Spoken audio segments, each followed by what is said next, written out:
indivisible, with liberty and justice for all.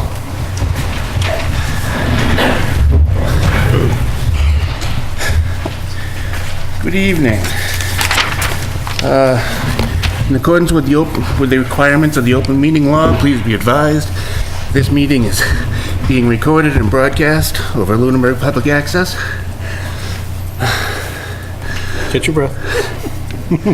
We'll open it up with public comment. Anyone have any public comment not related to an agenda item tonight? Please. It's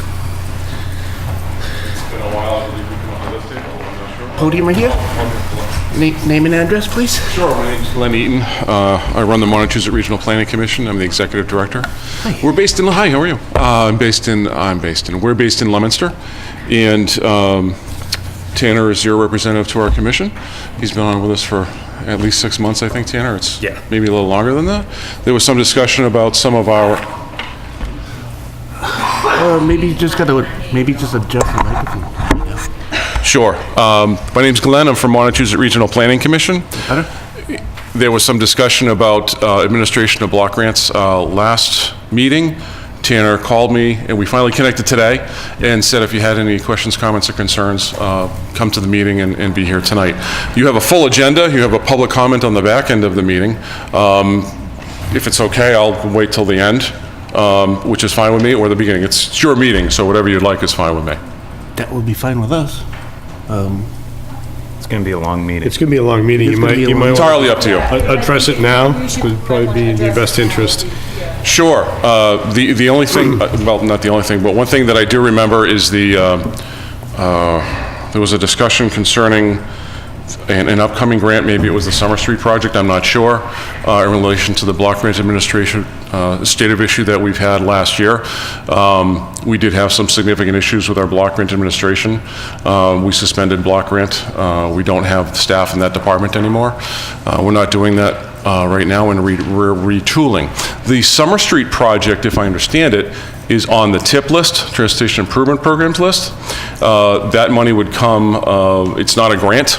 The MassDOT administers those funds. We were actually talking about DLTA. DLTA, not MassDOT. Right. So, okay, DLTA is basically, funds come to all 13 regional planning commissions in the state, and we ask the cities and towns to submit projects within some areas of eligibility each year in housing and economic development, other issues that are related to the Community Compact program. It's basically a free planning service to communities that want to pursue that. I read through some of the requests today from some communities seeking assistance with green communities, some bylaw assistance, some housing planning, and some economic development planning. And I don't know what else to say about DLT other than it's a free service to the communities, and we've been administering that program for about, well, this will be 12th year, program year number 12 for calendar year 19, fiscal 19 also. If you have any questions about that, I'd love to answer them if I may. Well, in relation to those grants, the topic that I brought up was that you guys have had some challenges with past grants. And as the MRPC representative to this board, I felt it necessary to make the board aware that we have had some issues in the past. And I think it'd be good if you could not rehash the whole process, but kind of bring us up to speed. Sure. So the block grant program, so I've been with the MRPC since 1999. This June will make my 20th year. When I came to the MRPC's block grant administration was very few and far between. Since then, we've brought block grant money into 14 or 16 of the 22 communities in the Montezut region. I cut my teeth on block grants in 1986. The past year, we had a problem with program management, a program administrator who's no longer on the payroll. We had findings in a grant that we were administering in Winchendon. That contract ended. We're continuing to administer a block grant right now. And block grant, what it funds, just for everyone's edification, is basically housing rehab and home heating fuel assistance. That's what we're talking about, what block grant has done. We've managed the program here in the past in Lunenburg, probably 10 years ago. And there were findings by the state agency, Department of Housing and Community Development. We addressed the findings. We've had several meetings at the MRPC. I feel bad for Tanner because we've never had this kind of poop storm go on in my 20 years with the MRPC, and it was a very challenging and difficult year with block grant. There's block grant, and then there's DLTA. The things that are going on in the block grant world are not going on in any one of our other grant programs. I think that's important to distinguish for everyone. And DLTA grants, just from my own understanding, it's a competitive process. Communities submit a project for consideration under the DLTA program. Yes. And they're selected, and then that work is done through MRPC staff in consultation with the community, correct? Yes. Okay. Yes. It's very, there are programs that are very involved. A block grant program to do 15 units of housing rehab in a community and 35 or 25, fuel assistance jobs, it's very intense. The bottom line is that when we deliver several bylaws, let's say we do 10 to 15 DLTA projects a year, bylaws and affordable housing plans and things like that, those documents will take up less than half of a file drawer. One $800,000 block grant for housing rehab and home heating fuel assistance takes up a 5-drawer file cabinet. So every piece of paper has to be perfect, pristine, done correctly. In our case last year, things weren't done properly. We've gone through a transition. We're taking a hiatus from block grant for at least 12 to 18 months. But each program is very, very different. The administration in the DLTA program for us is very light. It's basically deliver the projects that are requested by the communities. A couple examples I keep saying: bylaws, affordable housing plans, economic development plans. We've done sewer district studies for villages in Ashby and Hubbardston and things of the like. But you don't have the level of intensity. It's basically come to planning boards, meet with planners, have public meetings, and then draft the documents and give them to you so you can take them to town meeting if you need a bylaw amendment. And you're not taking money in. This is a set amount that's under the DLTA program that is put towards this project and to fund your services, but you're not administering money, taking money in, putting money out. It's a simple cost that is the town does not bear for the services you're providing. The town pays for none of the service. The state, Commonwealth of Massachusetts, through Department of Housing and Community Development, they issue funds up front for our services for the calendar year. In the case of MRPC, it's about $197,000 and change. And that's the money that we use to pay the staff to deliver those services that are eligible. Okay, so that $197,000 is utilized to pay for the projects that are selected under this program? Right. Okay, thank you. Yes, thank you. Thank you. So, you have such a long agenda. I want to be respectful for time and at the same time answer questions if you have them. I don't want to go away with anyone scratching their head saying, geez, I wish I'd asked that. But I do want to be respectful for your agenda items as well. Please let me know. I don't have any other. No, I certainly, if you would like to wait until the end and we could have a further discussion, that would be great, but I certainly wouldn't expect you to sit through this. This is going to be a very long agenda. And I will stay here as long as my eyelids will allow. You have a full house. I'd like to sit down and listen. The planning board members from our 22 cities and towns, you are our primary delegate from the community. You are a board member. And then there's an alternate board member that's assigned by the CEOs of the communities. So you're my bosses. I'm here for you. Okay? Excellent. Take a seat, please. We'll talk to you later. Thank you very much. Yes?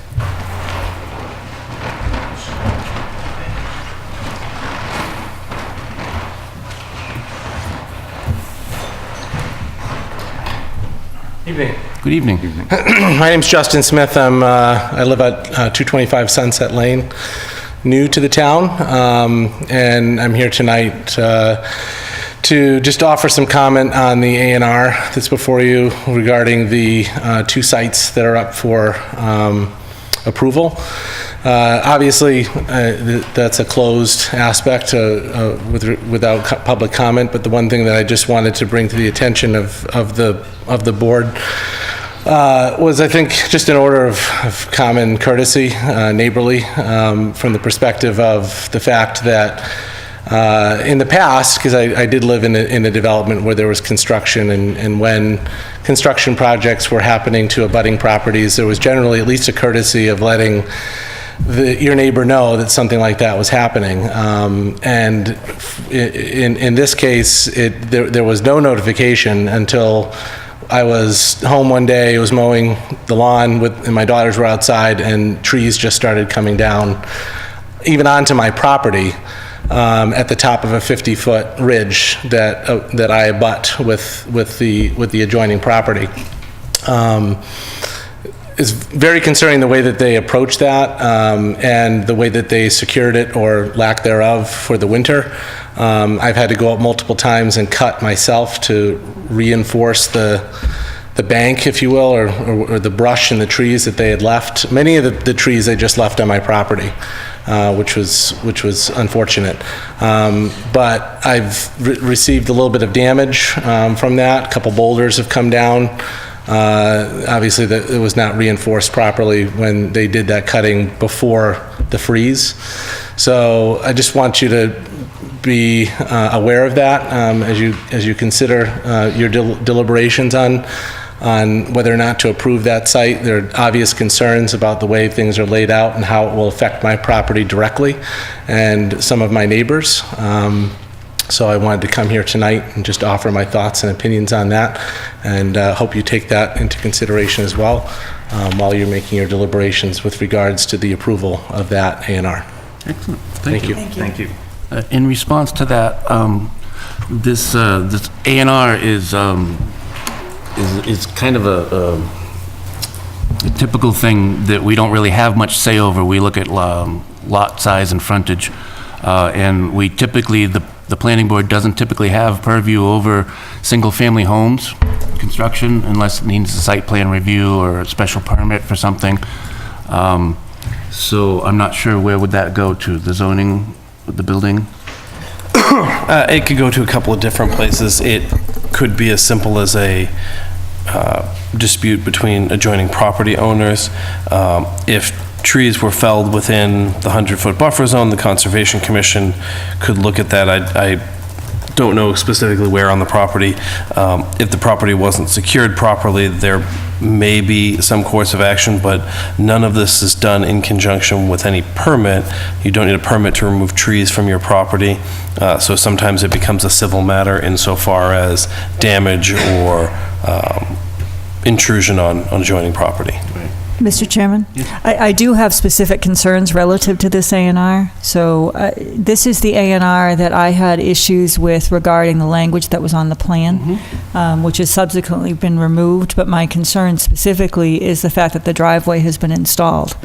So that driveway that I had concerns about relative to access to the adjacent lot has been put in. So I do have concerns. I would like to understand. My reading of the bylaw is that if a shared driveway is going to be allowed, it has to be done by the building official as well as the planning board. So I do have questions for this applicant relative to this A&R. Okay, we're not on that agenda yet. I know, but I just wanted, and on this particular A&R, there are concerns. But did I misspeak that this, that the planning board doesn't have much of a... No, you're correct. I mean, essentially the A&R is assuring that there is frontage and access to the lot. It doesn't qualify it as a building lot. Any construction on these lots would be governed by the building department and the building code. Okay. Very good. So we're still in public comment. Is there anyone else here with the public comment? Anyone? Anyone? All right, then we will move right into the A&R for 205 Sunset Lane. Mr. Chairman, I have to recuse myself from this topic because I have a vested interest in this property. Certainly. Thank you. You may just want to say that you are in a butter, that's why, not that you have a vested interest. Okay, I'm in a butter. Okay.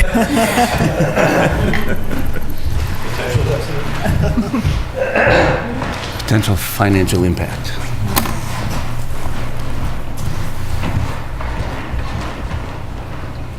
Good evening, I'm Neil Gorman from David E. Ross Associates Incorporated, and we prepared this A&R plan for the property owner of Salvatore Vito Piccirillo, Revocable Living Trust. And yes, we were here 3 weeks ago, which we had presented the A&R where we were dividing a 4.96 acre lot into 2 new lots. A 3.12 acre lot known as Lot 2A, and Lot 2B known with 1.84 acres. Lot 2A has 107.85 feet of frontage. Lot 2B has 749.66 feet of frontage. As we discussed, the lots do meet the criteria for land area and access. Since the last meeting, I did submit a conceptual driveway design to Adam for him to review with the building commissioner as well as possibly the fire department. So my last understanding was he hadn't connected with them yet, so we're waiting for a response on that. But as for the A&R, we did remove the proposed driveway and utility easement that was referenced on the previous version.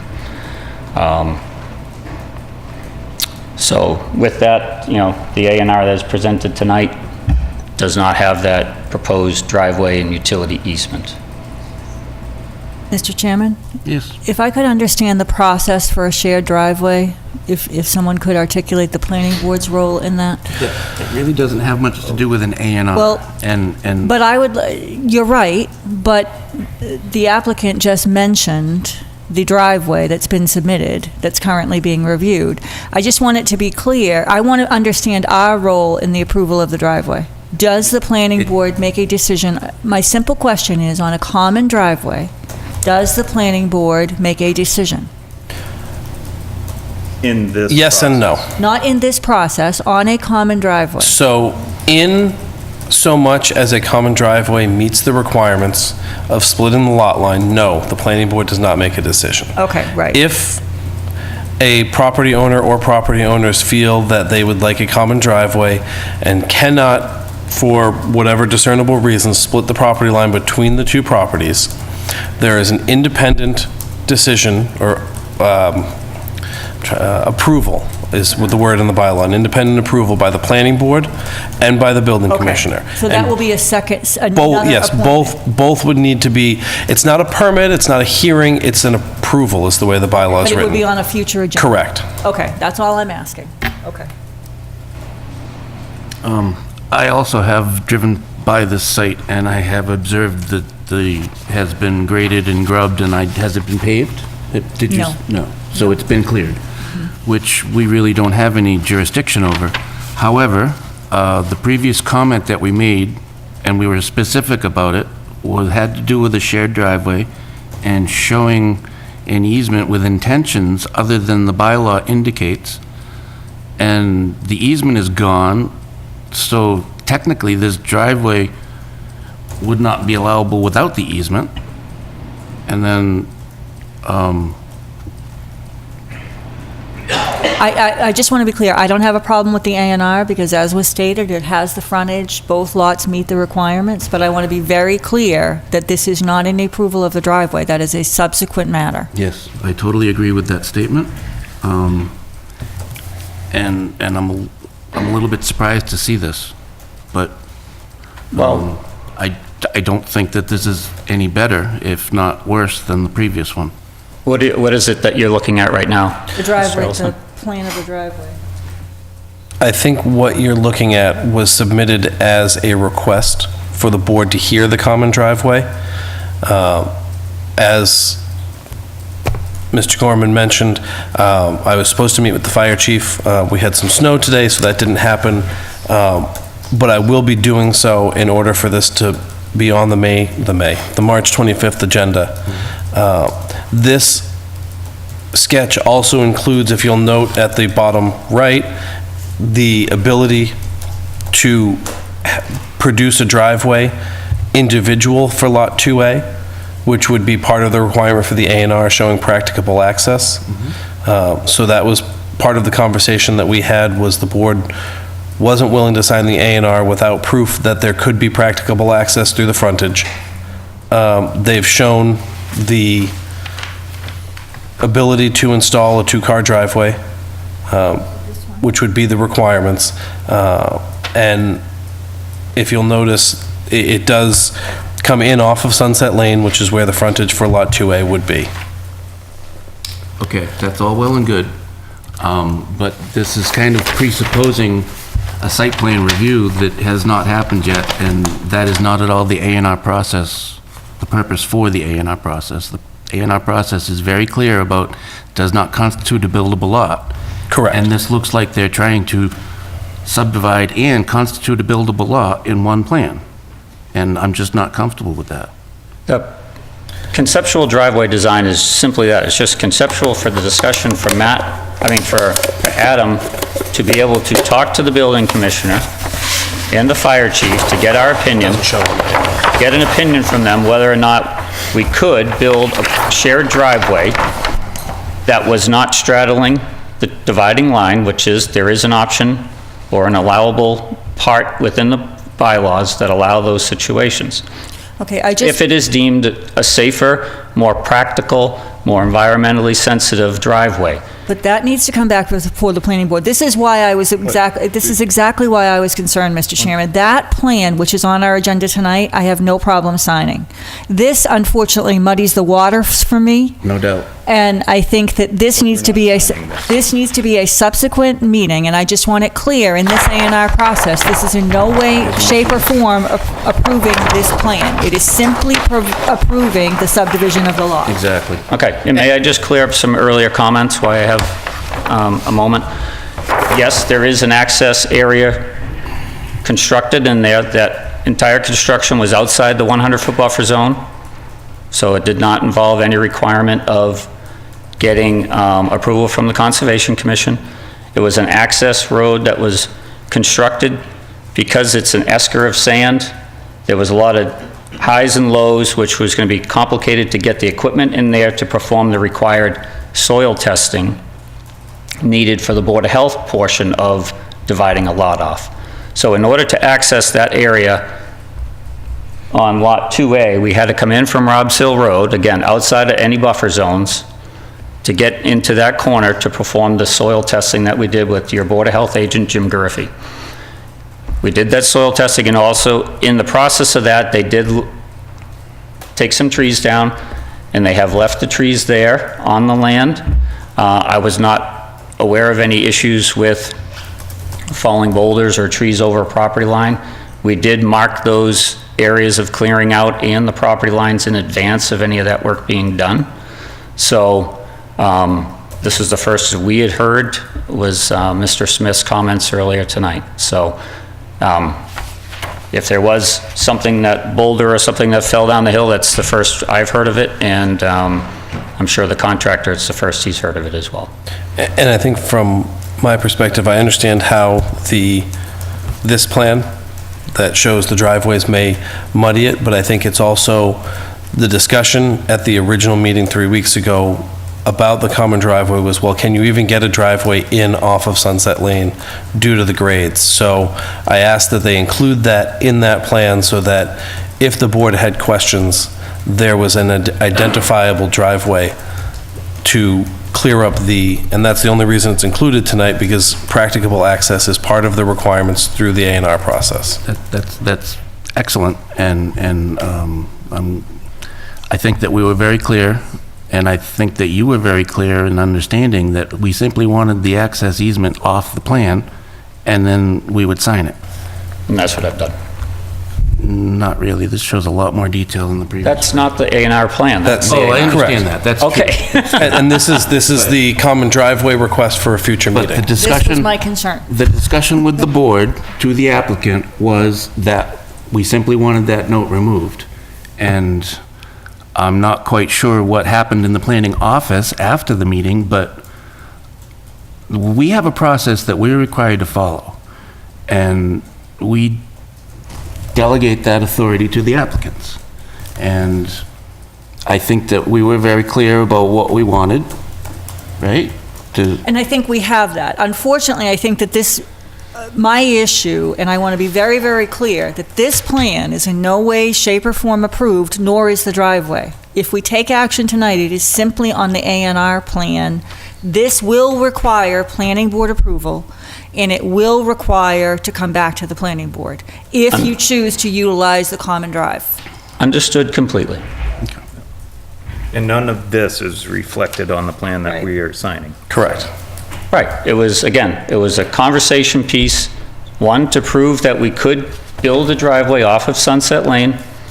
If so chosen, then that would be the path. If we can prove that it's more suitable for a common driveway to come off of Robb's Hill, then we'll be back before you for that opinion. But again, we are waiting for the building commissioner's opinion and the fire department as well, before we went down that road.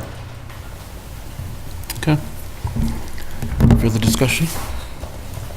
So I would make a motion to approve the A&R plan with the clear understanding that it in no way reflects the location of the driveways for either lot. Second. Okay, any further discussion? All in favor? Aye. Aye. Aye. Thank you very much. Thank you.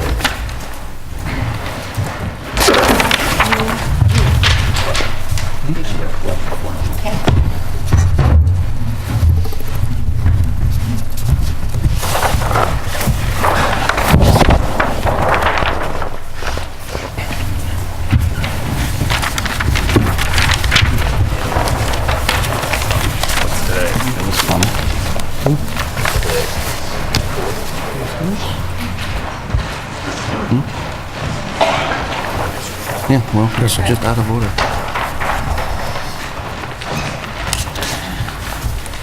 These are all continuations, right? So next up is 190 Electric Ave, continued from 2/25/19. Good evening. I have reviewed the previous planning board session. Oh, that's right, we didn't see you No, last week. And I've done my Mullen thing. Yeah, no, I was one of the power outages people. I heard about it, yeah. I apologize for not having been here. Great, well, nice to see everybody again. As a reminder, Josh Farkas with Borrego Solar. What I was thinking I would do is just cover a couple bullets real quick. As we finished our last meeting a week ago, we were moving toward the direction of closing the public hearing and approaching a vote. Since then, we have basically been finalizing some items with Graves Engineering on the technical side of the project. And as of a couple hours ago, we received a letter back from them with no remaining action items for us to partake. There are some items on there that we've been discussing, particularly related to tree clearing in the northeast corner of the property. And I believe we've met the requirements of the board on the items that we've all spoken about together. I know that we've gotten to know a couple of the abutters pretty well. Brian McAuliffe spoke last hearing and basically said, you know, paraphrasing here, that he was supportive of the project with the changes we had made with the selective cut zone. And I guess, you know, I didn't know if we were going to go back to public comment this evening, but one of the items I wanted to just bring attention to is knowing that for a special permit, we'd need a supermajority vote. And of course, in this case, we're one seat empty, so I wanted to get clarification on the rule that we need to go 4 for 4 on the votes. And given that, I'm obviously a little bit nervous standing here, but wanted to just take a moment to see if there are any items that we haven't talked about or that's come up in the last week in regards to the plans that we've been showing you all and talking through for the last month or two. First off, I want to thank you for the improvements to the plan. I was quite impressed with the extra 100 feet with the selective cutting and the replacement. I did have a question as to how that would be managed. I know that on a previous solar project, we've had, we've said that it would be taken care of through a representative appointed by the planning board. I'm not quite sure if that was discussed or not. Well, I think this is a slightly different, because this doesn't include the fund for I understand that. trees. But it was a 2-to-1 replacement at, It would be an accounting. They'd need to submit proof that they were doing it, and we would go out and identify that through the inspections. okay. Our thought was prior to maybe the issuance of a building permit, we'd have a site walk with the butters that we've met over the, or anyone new that we hear from, and we kind of identify, take account of whatever trees would come down in that zone. And there aren't that many, so I think we could actually do it in one visit and kind of mark them off. And then from there, we could come up with a plan. And I actually spoke to Brian McAuliffe about this, how it may be best to wait for planting new screening until after the system was installed, just to really understand what maybe some of those areas might be. So we're totally open to that as a condition on our permit. Sure. Was everybody satisfied with the 25-foot and over coming down? Yes. So would it perhaps be a better time for a site walk after those came down to see what looked like it needed supplementing? I mean, I don't think we're going to argue about what's 25 feet and what's not. Probably. Sure, we could give an account of, we could document, the number of trees that are 25 feet. Now, what I understood Josh to have just said is that they're going to walk the area with the abutters prior to cutting, identify the trees to be cut, do the construction, and then go back and identify areas that need to be filled in. Sure. So it's sort of a two-step, two-walk, two-site visit process. And that's just an idea, it doesn't have to go that way, but I think we felt No, like I think about it, that's that it's probably historically how the worked board has sort of approached it is, you don't know what you're looking at till you look at it. And Sure. That's when you can identify where. And Mr. Chairman, I'd be willing to represent the board if we're looking for representation to do the site walk and inventory trees and so on. Okay. Kind of in my wheelhouse. Okay. Yeah, Well, I would love to go for the walk, but yeah, sure. Yeah, if you can just let us know when the walk is, and those that can make it will make it, and Tanner can certainly act as our representative if no one else can make it. In terms of timing for that, we're finishing up a process with the utility right now, and I'd say in the next 60 days, we'll have a real idea of when this system would be constructed. So if we're not still in front of you at that point, we can certainly give you a timeline just to have an idea of when that's coming up. It's probably not in the next 6 or 8 or 9 months, though, if that's just a little perspective timing. Yeah, I think Tanner's certainly it is in his wheelhouse, and I have no problem with that. I would like to make sure that we're present for the site walk, after the system is in, for where the plantings are going to go. And I would expect that the condition would include that site walk would happen prior to certificate of occupancy being issued. And I imagine that the racking and panels will start to go in, and there'll still be some electrical work, so there's sort of a gap in there that they can squeeze that site walk in and not have too much sweat. Do we have language in terms of the warranty period for plant material? You certainly can add it to the. Yeah, not yet. You've done it before, and usually you require nursery stock with a 1-year warranty from planting. And I'm just thinking. The problem is, I know we've had residents complain about lack of maintenance at other facilities a few years out. The plant material goes in, doesn't do well, or someone comes along and mows the screen down for whatever reason. I don't know how we would incorporate that. I think in this particular site, it's a little more favorable in terms of. Yeah, I think the screening is going to be fairly separated from the, and I think that you can, require regular maintenance and upkeep of the site and plant material. And not to say if they plant 200 trees, they have to make sure there's 200 trees No, growing but out there at all if times, but if a gap of percentage thereof. 50 of them die, there might be a. Yeah. Sure.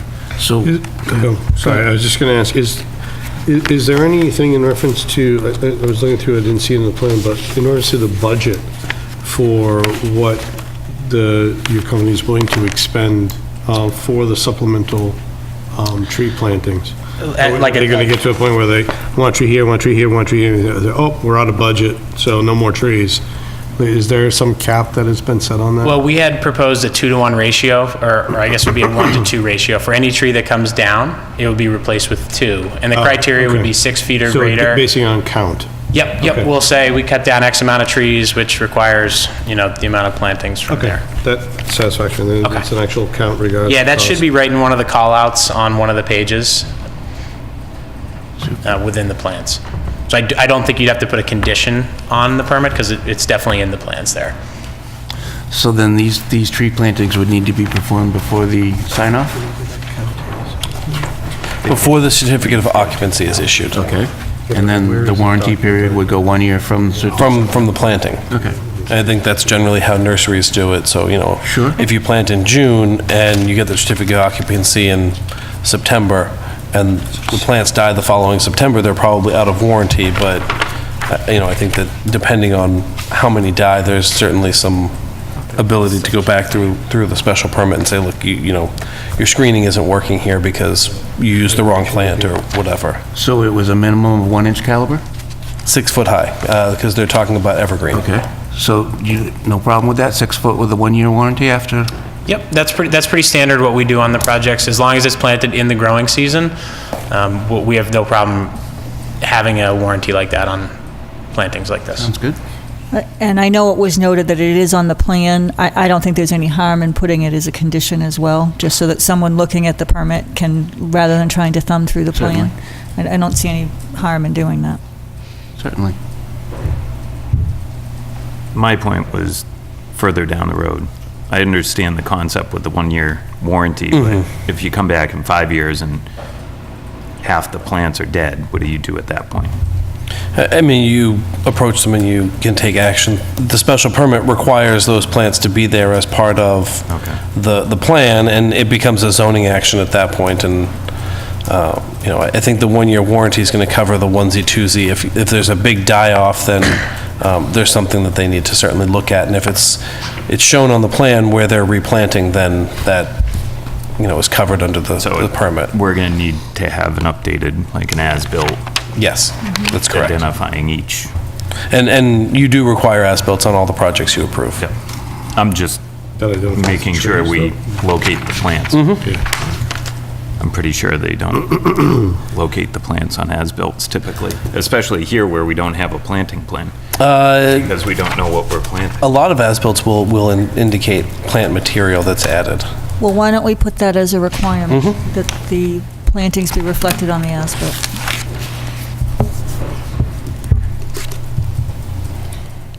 Mr. Chairman, I just have a question on the polls. It's number 25 in Graves's letter. And it just says that polls number 5 through 9 will be owned by the system. The design engineer responded that they will continue to work with the utility company and will remove any unnecessary poles if it is found that a reduction in the number of poles is possible. Defers any further discussion to the planning board. I don't know that we need to take any action on that. Is there any discussion that we need to have regarding that matter? My understanding is generally Unitil tells them what equipment needs to be pole mounted and how far apart those poles need to be and where they are. And I think most solar developers I've spoken with prefer to have their line underground until it can't be underground anymore, because it's less likely for something to fall on it, and usually they're out in the trees. So, I think unfortunately the poles are like gremlins, and they seem to be multiplying with the way Unitil has been doing things lately. But I don't know that they as the developer have any say over that.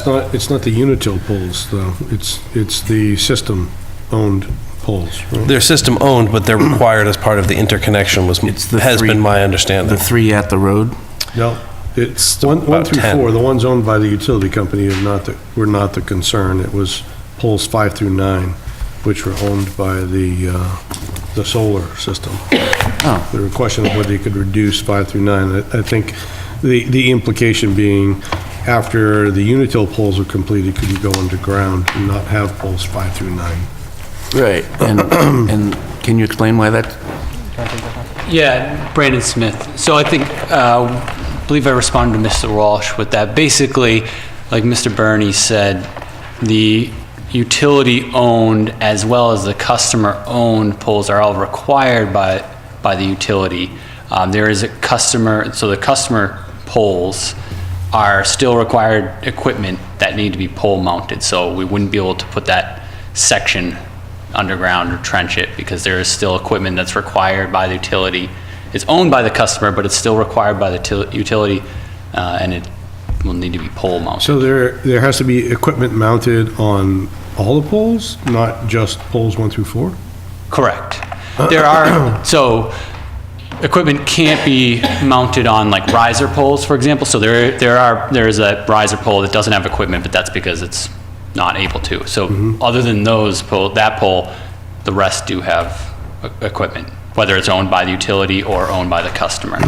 And so does Unitil dictate that equipment has to go on pole 2, 4, 5, 7, 8, and so forth?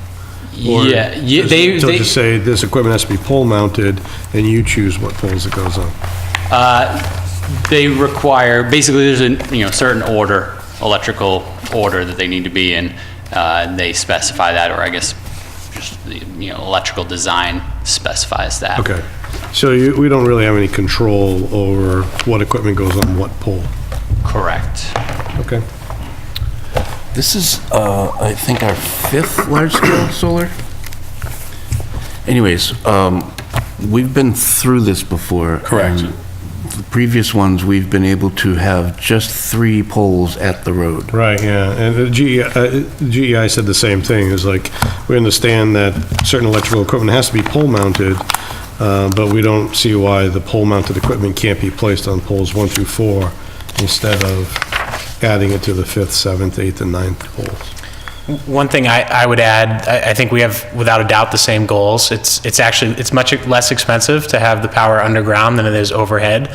And one of our goals is to have as few poles as possible, if not for reasons related to the planning board, just from a cost perspective. So we're actually stuck with it, just like Interesting. just like the project is. I Yeah. wonder why the other projects didn't require. At times, it'll have to do with the way that the road will curve or the amount, how long the straightaway is leading up to it. You can't drop down on certain angles. And if you look, our road basically comes into the site, and then as we take a right-hand turn and head north up to the wetland crossing that's there, which we wanted to utilize instead of have another, disturbance area. So we kind of have one way to get into our system from Electric Ave and then one way in through the front gate. So it does require a long turn there to the north. So that's the driving factor that we're kind of stuck with. One of the alternatives that sometimes comes up are pad mounted gear, which is generally not something that people want to look at. It'd be a concrete pad with, maybe all the equipment that would be on the poles on that pad. So you'd have anything from a transformer to maybe a couple of transformers for a system this size. So I think poles are probably the lesser of the two evils there. The pad mount is what we've managed to get rather than the additional poles in the previous submissions, I believe. Oh, really? Okay. I think that Pleasant Street has pad mounted. I'm not sure about Chase Road. And if I'm not mistaken, there were at least 6 poles on Northfield. Okay. Going up into the golf course. And I think that with Northfield, it's the inverse of this topographically. So the system is up high and it's coming down out of the ground to a lower point. So I don't know if that has some, Okay. and if I'm not mistaken, where the curve is where the grade starts to decrease. As you come down, you come in and you start to go down as you go around the curve. I don't know if that assists in hiding the poles or if, I don't know if pad mounted could work. It would certainly be through that forested area, and whether or not it would be more unsightly, I couldn't say. Right. Well, I mean, that brings up the point. I mean, the other one where we had 3 poles and pad mounts was in an open field, and it was right in the abutter's face. And this is in the woods, so it's not that big a deal. System size can also play a factor in how many poles there are. Okay. If you're below 500 kilowatts AC and we're 1 megawatt AC, so our AC sizing, if it was half of what it is, we wouldn't have to have probably half the equipment, like reclosers and things like that. So system size, whether you have energy storage, things like that, will play a part in what's required to actually be there, leading out to the street. And that may be the case over on Pleasant Street, because if I'm not mistaken, that's a 1 meg system. Okay. Yep, that would make perfect sense. Anything else? All right, public hearing. Anybody from the public wish to speak on this project? For or against? Anybody? Please. Good evening. Good evening. Emily Kelly, 39 Fitchview Ave. I was here when the first hearing was, and as I stated then, I'm here to lend my support for the project. I travel Electric Ave every day to and from work. The one thing I didn't want to see was any type of housing development that they had talked about initially a couple of years ago. So I'm fully supportive of the solar project. I've listened to everything that's come forward to the board, and I think that a nice compromise has been met with regard to selective cutting, the boundaries. I attended conservation last week as well. You know, I have wildlife behind my house. I've lived there 25 years now. And just hearing what they would put back actually with plantings and to fix the stream and the waterway that flows through, I mean, I was happy to hear that as well. So I can't think of a better thing that would, you know, benefit that particular piece of property. The last thing I want to see is any type of development that would impact Electric Ave and add to, you know, everything it's pretty well developed these days, right? So. Getting there. Yeah. So anyway, just here to lend my support to the project. Excellent. Thank you. Thank you. Very much. Anyone else? Please.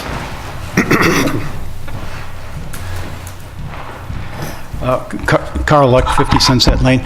Just on the tree discussion and the one-year warranty and all that, this is outside of the conservation area, but just so you understand, the conservation, I just went to the annual meeting, and there was a major talk and a big push to conservation commissions when you have conditions like this where you're going to replace a tree or replace some vegetation.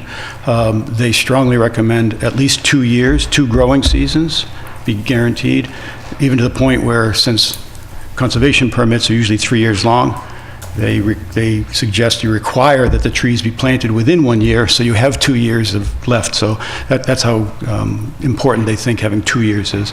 I don't think it's a function of what the people who sell the trees warranty. It's a function of the landowner and making sure the trees are there and really healthy and don't just make it through 1 year. Sure. Just for your input. Thank you. Thank you. Anyone else? Public comment? No? Okay.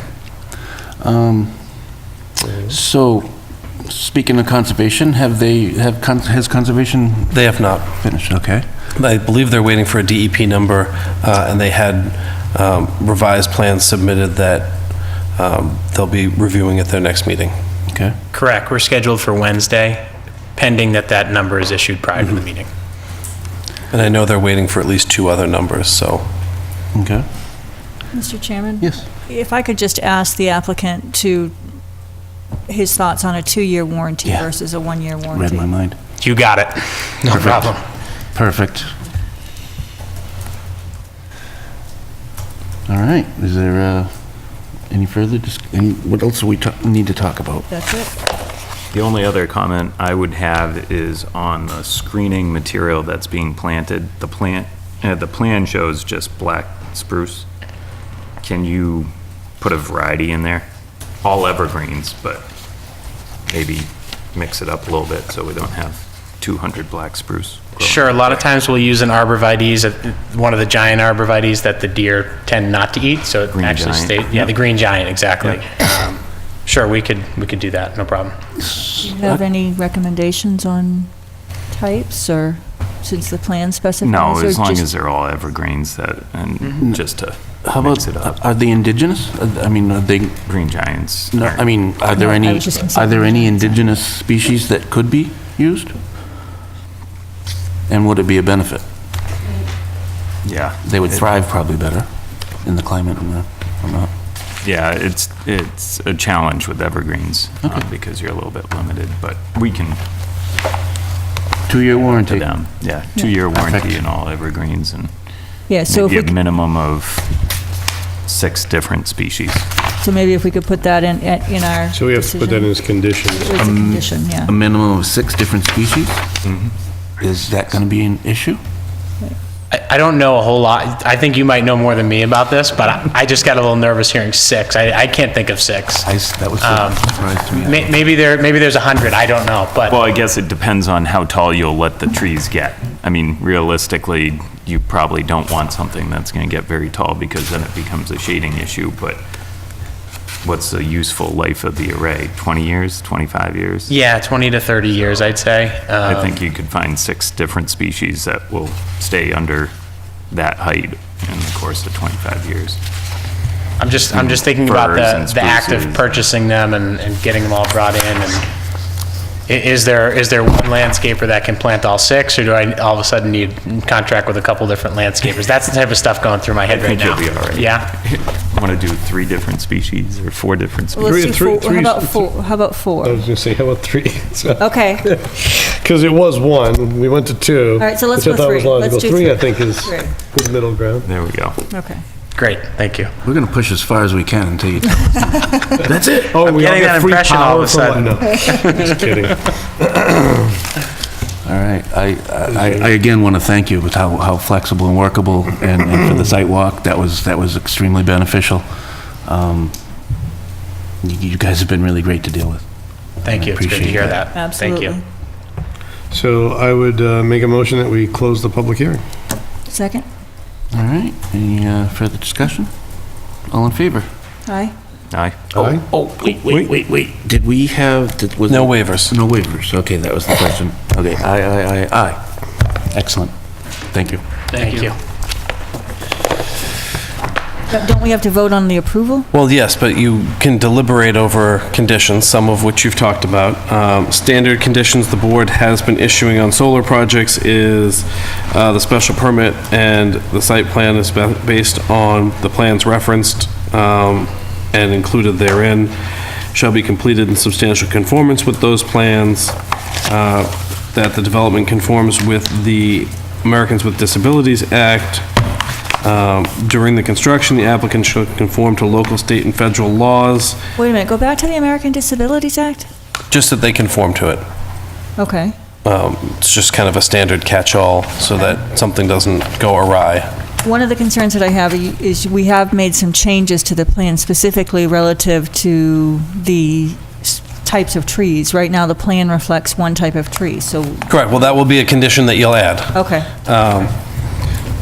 That during construction, the applicant abides by all state, local, federal regulations. Construction hours, generally, you've been doing 8 to 5, Monday through Friday, 9 to 2 on Saturday, no Sunday or holidays. The town building commissioner may enter into the site during regular business hours without notice to inspect. To the extent the project requires any other permit or license, they shall obtain those and abide by them. No construction shall commence, nor shall any building permit issue until the applicant is in full compliance with permits, licenses, approvals. You have asked for pre-construction conferences previously. That would kind of be up to you. I think the last time you did so, it was on a less major road, and there was some concern about truck traffic and where it would be coming from. We've already discussed a pre-construct, or a meeting. That's a Sidewalk different, is a yeah, that's a different- site walk for the cutting. That's different than pre-construction. But that should be in the conditions as well, Correct. right? Yep, I'm going through just the general ones. You usually add a condition that says the applicant shall mean, the term applicant shall mean applicant and all heirs, successors, and assigners to the terms. Prior to commencement of construction, the decision shall be recorded with the Worcester Registry of Deeds. And should the applicant fail to commence substantially within 24 months, the approval is moot. To that, I would propose that we add the 2 additional conditions we came up with tonight, that there would be 3 species of evergreens used for the planting instead of just the white spruce as we had in the plan. and that those plantings would be guaranteed for a minimum of 2 growing seasons. Okay.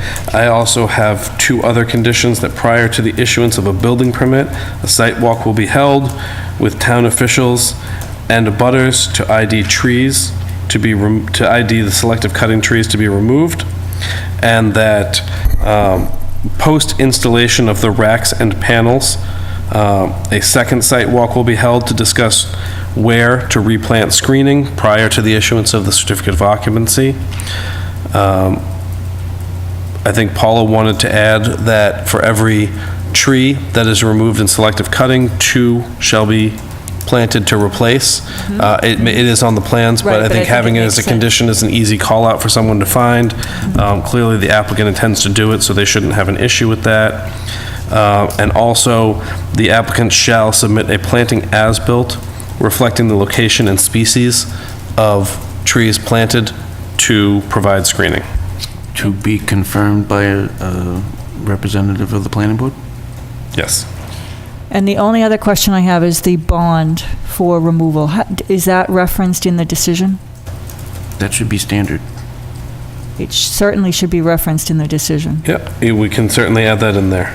We should add that to our standard conditions, right? And if you could send out the standard. Yeah, I haven't both site finished plan- putting them together. I'm reading off of an old decision, because I want to, because these are solar specific in some ways, but they're not in other ways, so I'm working on putting together a document for you to adopt. Okay. Any other conditions? Nope. So you're going to add the bond, I heard, right? I'm sorry? You'll add the bond? Correct. Okay. All right, so I would move that we approve the project with the conditions as we have discussed and have been recorded. Second. Excellent. Any further discussion? All in favor? Aye. Aye. Aye. Excellent. Congratulations. Thank you.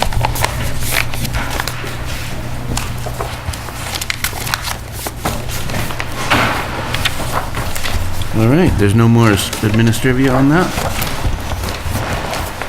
No more what? No more administrivia? No. Good? All right. Recreational marijuana.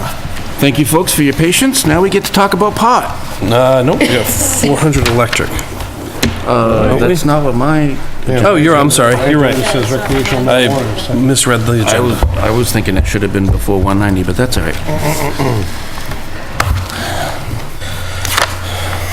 So, pot. I'm sorry, before you begin, there is a sign-up sheet. If anybody's here, hasn't signed in, that would be great.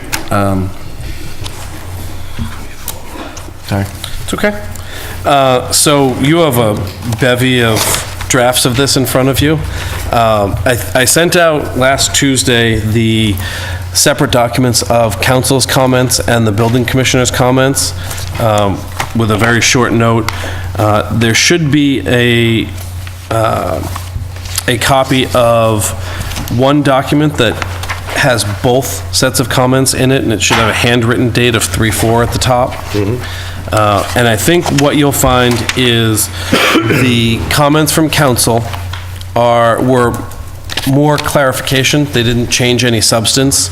And in discussing with council her comments, I discussed some of the comments the building commissioner had made specifically in regard to 25415F1, and that's where that secondary, or that second sentence came from. And the building commissioner was concerned that by the planning board not receiving a copy of the security plan and approving it, they were ceding their authority. Council felt that that's not the case, and that by the planning board getting a copy of it, it becomes public record, whereas the Cannabis Control Commission and the police department have laws that allow for the redaction of sensitive information, such as security plans. And she proposed that the bridge would be, if the police department does decide that a security plan is deficient and the applicant is unwilling or unable to meet the requirements of the police department, they would submit a memo to the board outlining the deficiencies, so the board has a reason to say, okay, well, you haven't corrected these deficiencies. The other question that came up was in regards to, also in 25415F, 1A, the undue burden, and 2, the how do I tell what's too much smell? And I had a long conversation with counsel about this, and she said those really both fall within the reasonableness standard. There is no scientific or mechanical method for measuring the odor of marijuana. There's, I guess, something that someone has come up with that is in sort of a beta testing mode, but it hasn't been accepted by the courts. And so what she said is that right now you really have to operate under reasonableness, and you know, human nose, and is it reasonable that I can smell this is really the best that you can kind of do. So that's where those two kind of landed. And you'll notice that under 25415F11, I added on page 4, I added the provisional license, and that no marijuana establishment shall be permitted to commence operations until the Cannabis Control Commission has issued a final license. It's sort of redundant with the Cannabis Control Commission's language, but council sort of brought it up and said, you know, they're not going to have a final license. I said, we've talked about that. She said, if you add provisional in there, it just gives you that, you know, everybody's sort of dealing from the same deck. We removed under 415G1, conversation with the building commissioner, requiring that it be a sergeant that do any police inspections and have it be somebody assigned by the chief, just due to the size of our force, and you know, there may be an officer who's more appropriate to do so than a sergeant. And then Now, does assigned by the chief assume that it's under the direction of the chief? yes, Okay. yeah. Okay. And then on page 6, prior to 25415J, just some clarification language, that it's a lot located in a residential zoning district, so that we get away from uses that are in the residential zoning district, and in case there's a vacant lot that doesn't have a use, it's clarifying language. And Typo in that one. of course I do. It does at the end of that sentence. Yeah. Here's a portion of the In the red. Oh, yeah, there it is. Okay, so we'll erase one of them. And then removing letter of non-support, or letter of support or non-opposition, and in introducing the host community agreement, which they're required to sign.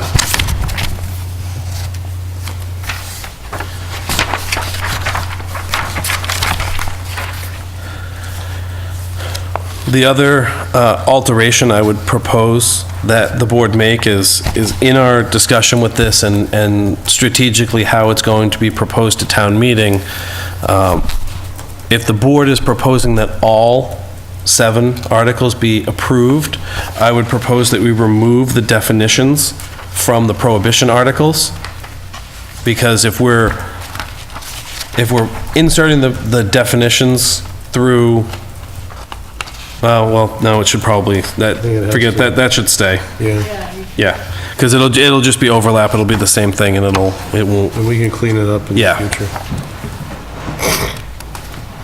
Do we have that again, or is that not? it's the same. It should still be in your packet from last time. And you know, I know that, question 3 needs to be, altered to say question 3. I didn't think I needed to print up a bunch of papers for the one number. That's fine. I've killed enough trees.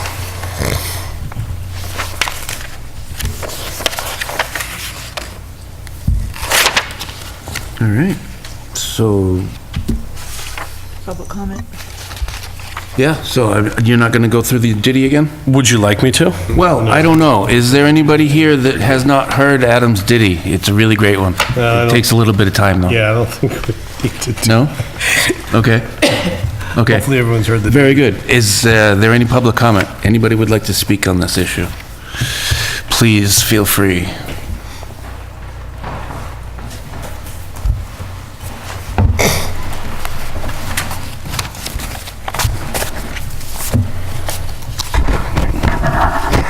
Carl Luck, 50 Sunset Lane.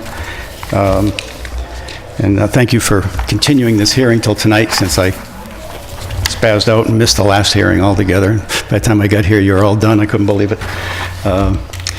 And I will apologize to the people coming after, because I have quite a few questions and comments, and hope there's some discussion on them. Okay, so I'll start. First, just to understand, I was a little surprised, not that I'm for or against it, that the cultivation, the only thing allowed in the residential is cultivation. And I'm wondering why the board chose to go in that direction, to put the cultivation in residential. Well, I could feel this one. There was a couple of reasons, I believe. My understanding was that, for one, the Cannabis Control Commission has included in the agricultural exemption an exemption from that exemption for marijuana. So basically, marijuana is not considered an agricultural crop, which is considered farmable under the exemption of 40A Section 3, and that's just ridiculous. And it's under litigation, and there are a number of people who have already pointed out that that is ridiculous.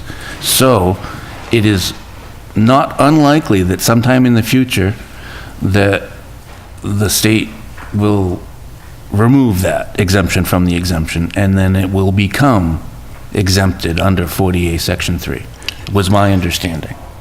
So it's too many exemptions for me. So right now, it's understanding that, so I guess the connection is that there's agriculture in residential areas, approved Correct. agriculture. Currently, yes. As of today, the regulation that lets you be an agricultural doesn't allow marijuana? Correct. There's a specific language that exempts marijuana from the agricultural exemption. So you get to a question I had way back in my questions, though, because in reading one of the presentations from, I believe, the commission, I think it was one that maybe you actually used, that's non-medical marijuana use. It's a presentation, it's kind of a green background. In that presentation, they specifically said that, in one of the lines, that, where is that?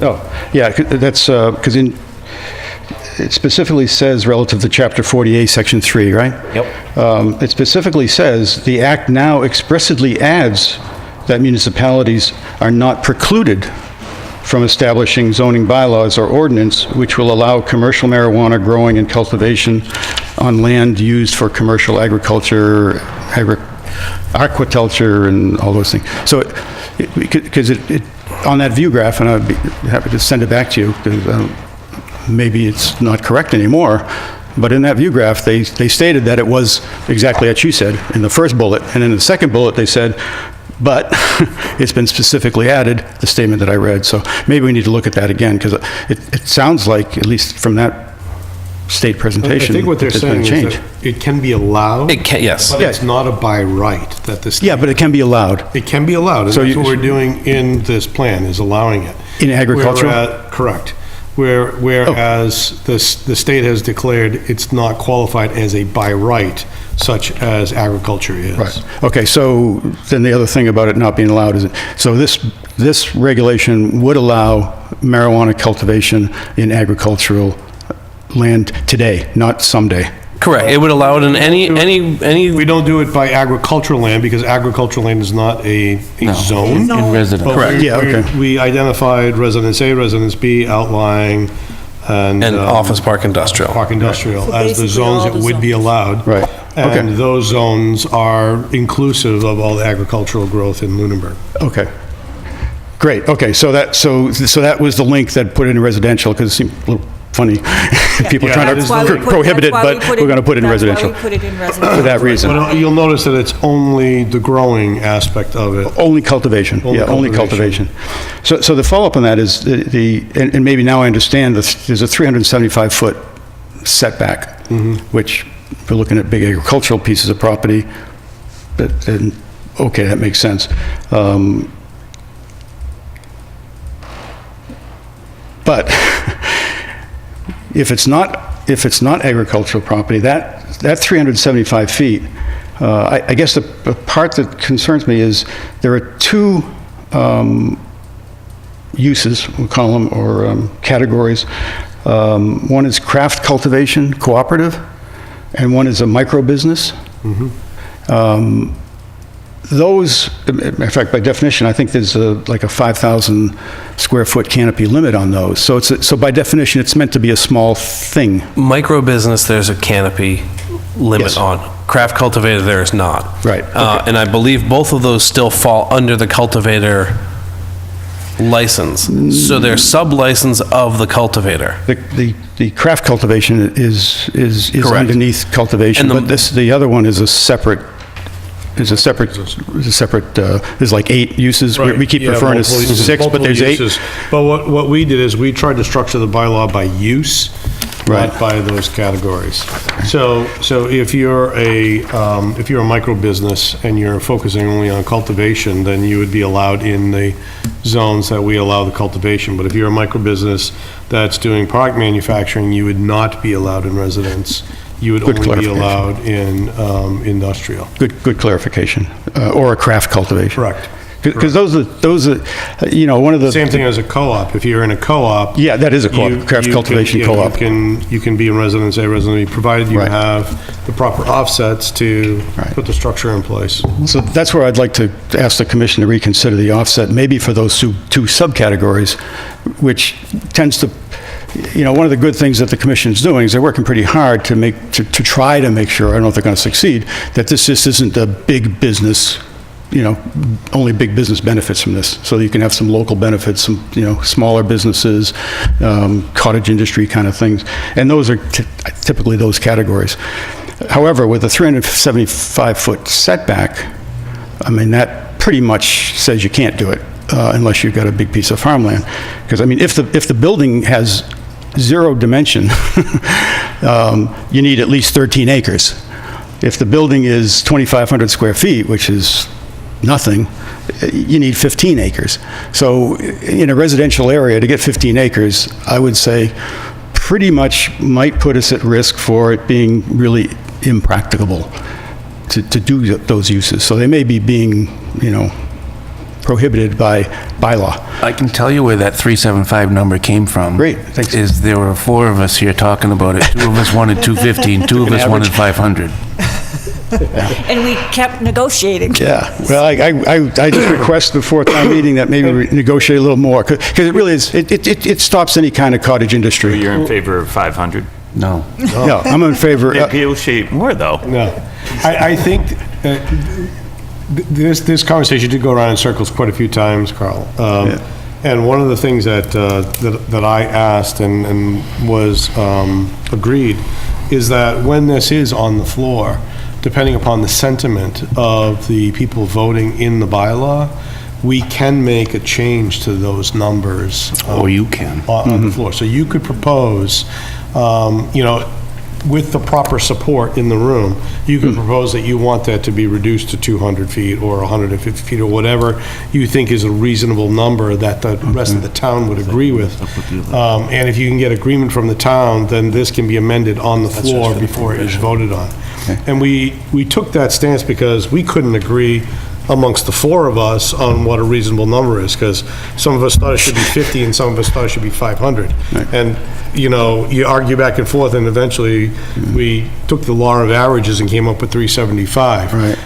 But again, if the town chooses that the town wants it to be 300 or the town wants it to be 150, then they can make that change. Likewise, the voters in the town might come forth and say, 375 is not enough, we would like it to be 500, and vote that change on the floor. So it all, I'm not sure that we It's a can good come point, up yeah, with and something you that won't- everyone's going to agree to. I think it's along also- that line, then, I guess there's 2 questions. I mean, my thought would be, I don't see any problem with the number for the cultivation with a capital C. But for these 2 subcategories, I might suggest to your town that there be a number specifically for those subcategories for specifically small cottage industry things. The only question I would have that maybe you probably already checked from the sounds of it with council is that you could, on town floor, reduce the number, because that to me seems to can. be more burdensome, than increasing the number. No, So we can increase, yeah, change the number, you can up change or the number down. in either direction. Either direction, yeah. Because it's not changing the intent of the bylaw. I think it's also important to note that the board's trying to put something forth that will pass, because it's that time that we have to do that. The Cannabis Control Commission has not, to this date, issued any craft cultivation licenses or micro-business licenses, and craft cultivators can cultivate up to a canopy of 100,000 square feet. So craft cultivator can be cultivation with a big C. It just can be a group of individuals who are buying in, who are Massachusetts residents. It's a different structure than just standard cultivation. So I think we went round and round and round about craft cultivation. I've hounded the CCC. I sought them out and talked to a commissioner and their director of government operations, and they don't have any answers. They don't really even know what they're doing with craft cultivation. So I think what the board's attempting to do with this bylaw is we need to pass something. The Cannabis Control Commission is going to continue to change their regulations. State law is going to continue to change. There's 24 or more marijuana bills on the legislative books right now that may or may not go anywhere. So this is something that's obviously going to be revisited, I would expect, over the next several years to sort of dial in with how the industry grows and changes and how we start to see more best practices happen, because there's a very small sample of what's actually being done. I think the 10th facility just opened for retail recently, and there's just a queue of people swirling around trying to get these things started, and I think more than 2/3 of the towns have either prohibited or are currently under moratorium. So I think as things start to happen more, stuff will happen as far as getting into micro-business and how to fit it in. And I think, conservative is always better to start with, in my opinion. We did play around with coming up with reduced canopy Thank you, read my mind. It is something that we discussed, it's something we took public comment on, and having different setbacks based upon canopy size. And Right. what if you had a small 10 by 20 greenhouse? That's too big for a single, but it's really, to require 15 acres for that little greenhouse seemed kind of extreme. But again, during deliberations, the board decided that we can always add those things into the bylaw after the fact. But there was a lot of concern about making it too complicated initially. Yeah, the problem with the craft cultivation license right now is that there's so many potential uses of that. It's not just simply growing. It's potentially processing, it's potentially manufacturing. And because of that piece of the cultivation and the lack of clarity from the Cannabis Control Commission on what we could restrict and what we couldn't, we felt, because we did have a whole section relative to that, because I think all of us understand your point that it makes sense to try to make a smaller, collaborative component. But at this point, there's no clearly defined regulations for craft cultivation and micro businesses there that don't, in my opinion, go far enough on what we can and can't allow. Because frankly, I don't want to see a manufacturing processing business in a residential area. So it depends on what we can define as processing. So I think this regulation will evolve. I think it will change as we get into this. And personally, if I'm still on the board, and I hope that I am, I don't see any reason to not bring that in if the community feels it makes sense. Okay. Okay, great, thank you. So another area, outdoor cultivation. What was the decision to not allow that in Lunenburg based on? Which one? Outdoor cultivation. Outdoor cultivation. The board felt it's not that allowed. there's no functional way to mitigate the odor of outdoor cultivation. the cultivation of marijuana comes with a distinct odor for a Yeah, period of certainly- time that It's a huge is, complaint. It certainly does when it's contained. I don't know about when it's out in a field, in the Actually, other air, communities are having serious odor issues. with open cultivation, as opposed to, I know when you contain it, it's an issue. can't- I've I read can't things, respond whether but when they're it's out in a field, I'm those surprised are that, contained. Contained. My understanding is that, and we've had testimony from a previous board member that outdoor cultivation is a significant odor hazard. okay, because it is allowed in the regulations. Correct. It's pretty strictly regulated. I don't know if anybody would want to go through all the security things that have to require for it, but, I'm sorry, would you remind me where we have it We did discuss this. restricted? We did discuss It this. This isn't requires all closed. cultivation to be within a structure. Yeah, it's within structure. And that wasn't dictated by the state? No, that was ours. No, that's ours. 25415 F2, But page 3. I did too. Yeah. yeah, because the regulation Can has... we put a chain link fence around it? That would The be regulation, security. yeah, but the regulation has a lot of requirements of fencing and video and security and, I mean, there's a big section on outdoor cultivation in order to make it, secure and safe. Well, I personally think it's silly not to let people grow stuff outside. I mean, we've already got it legalized so that your neighbor anywhere in town can be growing 12 plants if they've got 2 adults in the building. Yeah, but the 12 Outdoors. plants is very Different. different than 5,000 square feet. But you also have in... Disagree. You also have in the regulation that you're not allowed to have an odor problem. So if there is one, that would preclude it right there. So I'm not sure why you have to out. Because there's an odor problem, you're already saying that you can't have an odor problem. So why do you also have to eliminate the use? I understand where you're coming from, Carl. The challenge with some of this stuff is how well can you enforce it? So there's no scientific measurement of the odor. Yeah. And so from a bylaw standpoint, as much as our intent or the spirit of the bylaw would be to say you can't have a foul odor that your neighbor can smell, how do you measure that? How do you enforce it? And how does all of that work? But you already have that problem. You just discussed it a few minutes ago. It's reasonably. Well, and right. that's- So you have it already over here, and you're accepting that. Well, that's where I'm going with the setback requirements and so on. I understand where you feel like 375 feet is a really large setback, but we just had a hearing on a solar site, and that setback is 200 feet. Solar panels don't produce any odor, and there's no traffic to the facility, no noise, really no activity whatsoever when the thing's running.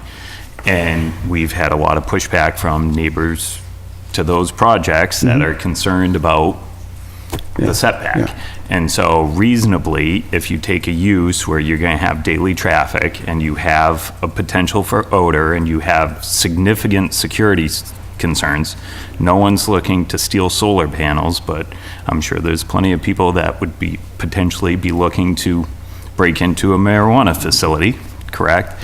You would suspect that you'd be better off having a bigger setback.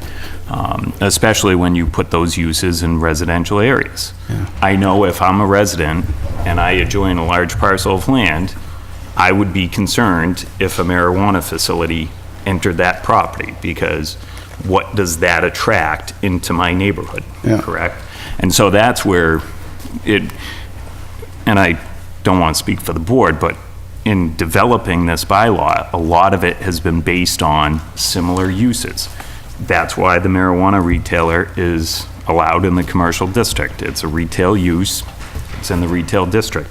All the other uses are in the industrial district, except for cultivation, because if you were researching something else, like childhood cancer, you can't do it in a residential district. You need to be in the industrial district. So for me, it has less to do with marijuana. It has more to do with the use and the traffic and how it affects the community. And if you were manufacturing anything, I think you belong in an industrial district. I wouldn't want to have a manufacturer in a residential district under any circumstance.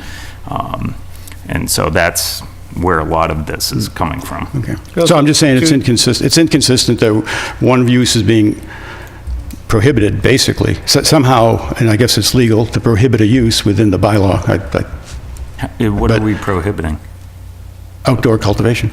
But that's not a use. The use is cultivation. We're allowing it, just saying in instruction. Okay. But we're prohibiting it because of odor, and I thought, and we're dealing with odor in other ones, so it seems Well, inconsistent. another thing that was brought up, and I can't remember who mentioned it, but, the question was raised, would you rather see a greenhouse or a barbed wire fence, or a chain link fence with Constantine wire on it, barbed wire on it in Lunenburg, right? Which is the better thing to have in Lunenburg?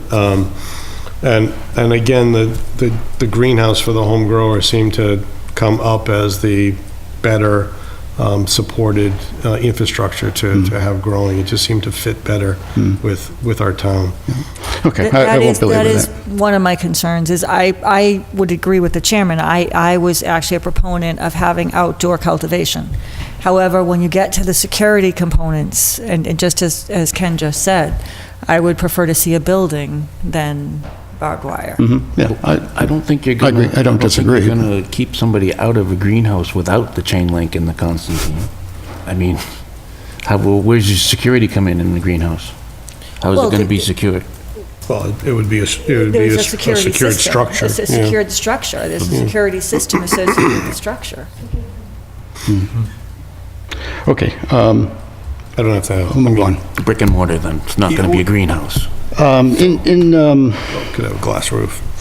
415F16, I don't think the numbers have changed since what's on the web. I may be reading this wrong, but it seems to require a special permit. Let me give you a chance to get there. Wait, which number? Where are you? 16, 415F 415F? 16, yeah. 415F. Item number 16, way in the back. That's on page 4? Yep. It seems to require a special permit for any business dealing in marijuana accessories. Everything's special permit.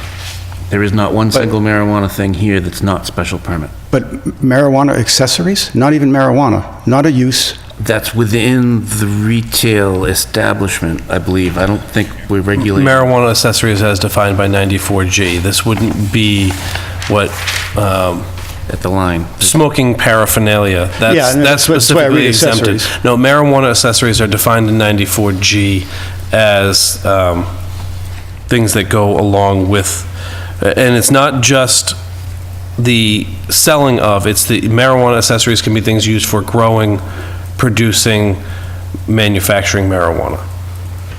So I missed that. Was there a reference to a specific definition of baler those if it was things? outside. If you look at 250, 415D, this bylaw should incorporate all definitions promulgated by MGL 94G as amended.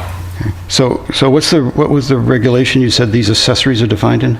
94G, MGL, For, which is the statute that establishes this whole business. so there's nothing in that, there's nothing on that list that you could buy from a variety store or a hardware store or a garden store? Not that I'm to understand, and council has reviewed it and didn't raise any flags about the inclusion of that. What if we just struck the "and of any business dealing in," because the intent of the bylaw is covered by the term marijuana establishment? That's fine. And so if we strike the "and any business dealing in marijuana products, and/or marijuana accessories," then we're covered from a bylaw perspective, just because take we're that already whole calling section marijuana out. establishments. But as Carl's pointing out, you could interpret marijuana as accessories So from outside of and, the context of marijuana establishment, and that's not what we're trying to cover. okay. So just strike, just put the period at operations. May impose such restrictions. on Nope, I would take out from and to as.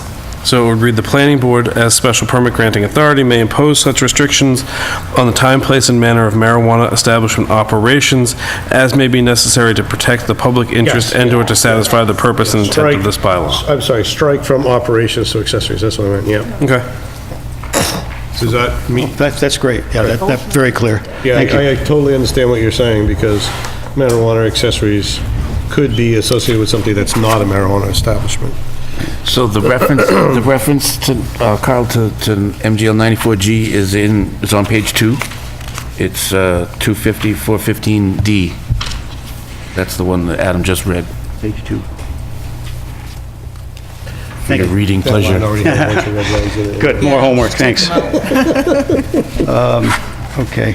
I'm not sure this is in your wheelhouse or in the selectmen's, but my understanding is in order to have a civil penalty for violation of these bylaws, that there needs to be a separate action, a separate warrant, or a separate enactment of a law in order to have a civil penalty? Well, this is zoning, and civil penalties are already included in zoning.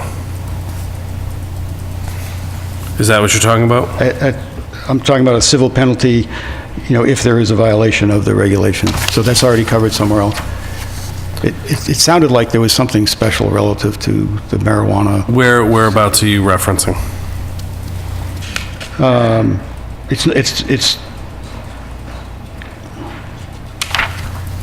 It's not in the bylaw. It was in the presentation material by the state that if you want to have a civil penalty, that you need to enact some special act. Maybe something you just confirmed. I'd have to Probably look right. back at it, but, Okay. I mean, the bylaw is covered by zoning, and there are criminal and non-criminal disposition sections in zoning that cover the entire zoning bylaw. Okay, so they'll be pulled in by that. Great, thank you. The other area of, that I have a tough time finding much about in the literature, I'm sure you too, but you can educate me, social consumption operations. There are no social... Consumer operations. I think. There are no social consumption license currently. The Cannabis Control Commission did not do that in the first round of regulations. They felt that and delivery options were too much on top of getting the industry up and running underway. Within the last month, the Cannabis Advisory Committee, which is a 15-member body consisting of a variety of different people, forwarded a recommendation to the Cannabis Control Commission to move forward with issuance of social consumption regulations and delivery regulations. The expected delivery is probably sometime end of this year, beginning of next year. The Cannabis Control Commission has discussed it. They haven't taken any action. And I think what their general intent is to do a pilot program, which would be a voluntary program. And I think what they're also looking at doing is using their equity program and limiting applicants for social consumption and delivery to equity applicants, which would be people or populations who were adversely affected by the war on drugs, specifically marijuana. Mm-hmm. They tend to be inner city or urban communities, often African-American and Hispanic people, but the Cannabis Control Commission is currently, I believe, just in the infancy of starting regulation on that stuff. So social consumption and delivery would be something that we'd probably be coming back and making an addendum to.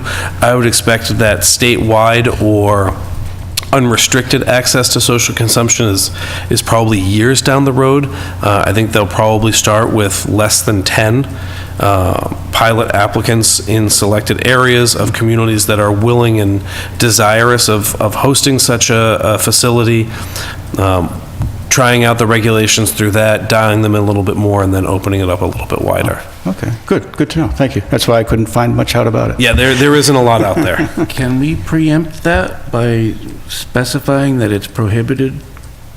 And then once it gets regulated by the state? Correct, yes. look And at it? we do have a prohibition to social consumption. Yeah, it is prohibited. It is prohibited. You did do that. Good job. Very proactive. Okay. This is kind of a detail, but it's kind of, that's me. In that same 415F, item 8, where it states that, can't create nuisance, basically, cannot create nuisance conditions. Right. Number 9. Number 9? Oh, is it 9 now? Yep. Well, That's okay. what's the first wording? Geez, Marijuana I establishment didn't- operations? It's the one that talks about you cannot create nuisance I think conditions, you may have the including- PDF copy, and there was a return that was eaten up, so there's a 9 that starts in the middle of it. Oh, this is probably 9 then. Yeah, Yeah. I The made a nuisance- note the when you nuisance said that language is earlier. 9. Yeah, okay, so it's 9. That's why it's 9. And it's all good stuff, except when it gets down to that you can't create a nuisance condition, including collisions between vehicles, bicyclists, and pedestrians. How is anyone going to control collisions between vehicles, bicycles, and pedestrians? Why are we making them responsible for that?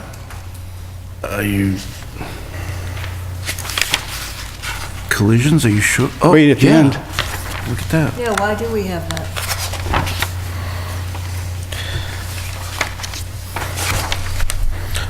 I think we just got a list of nuisance conditions. It would be a nuisance, I do agree with that.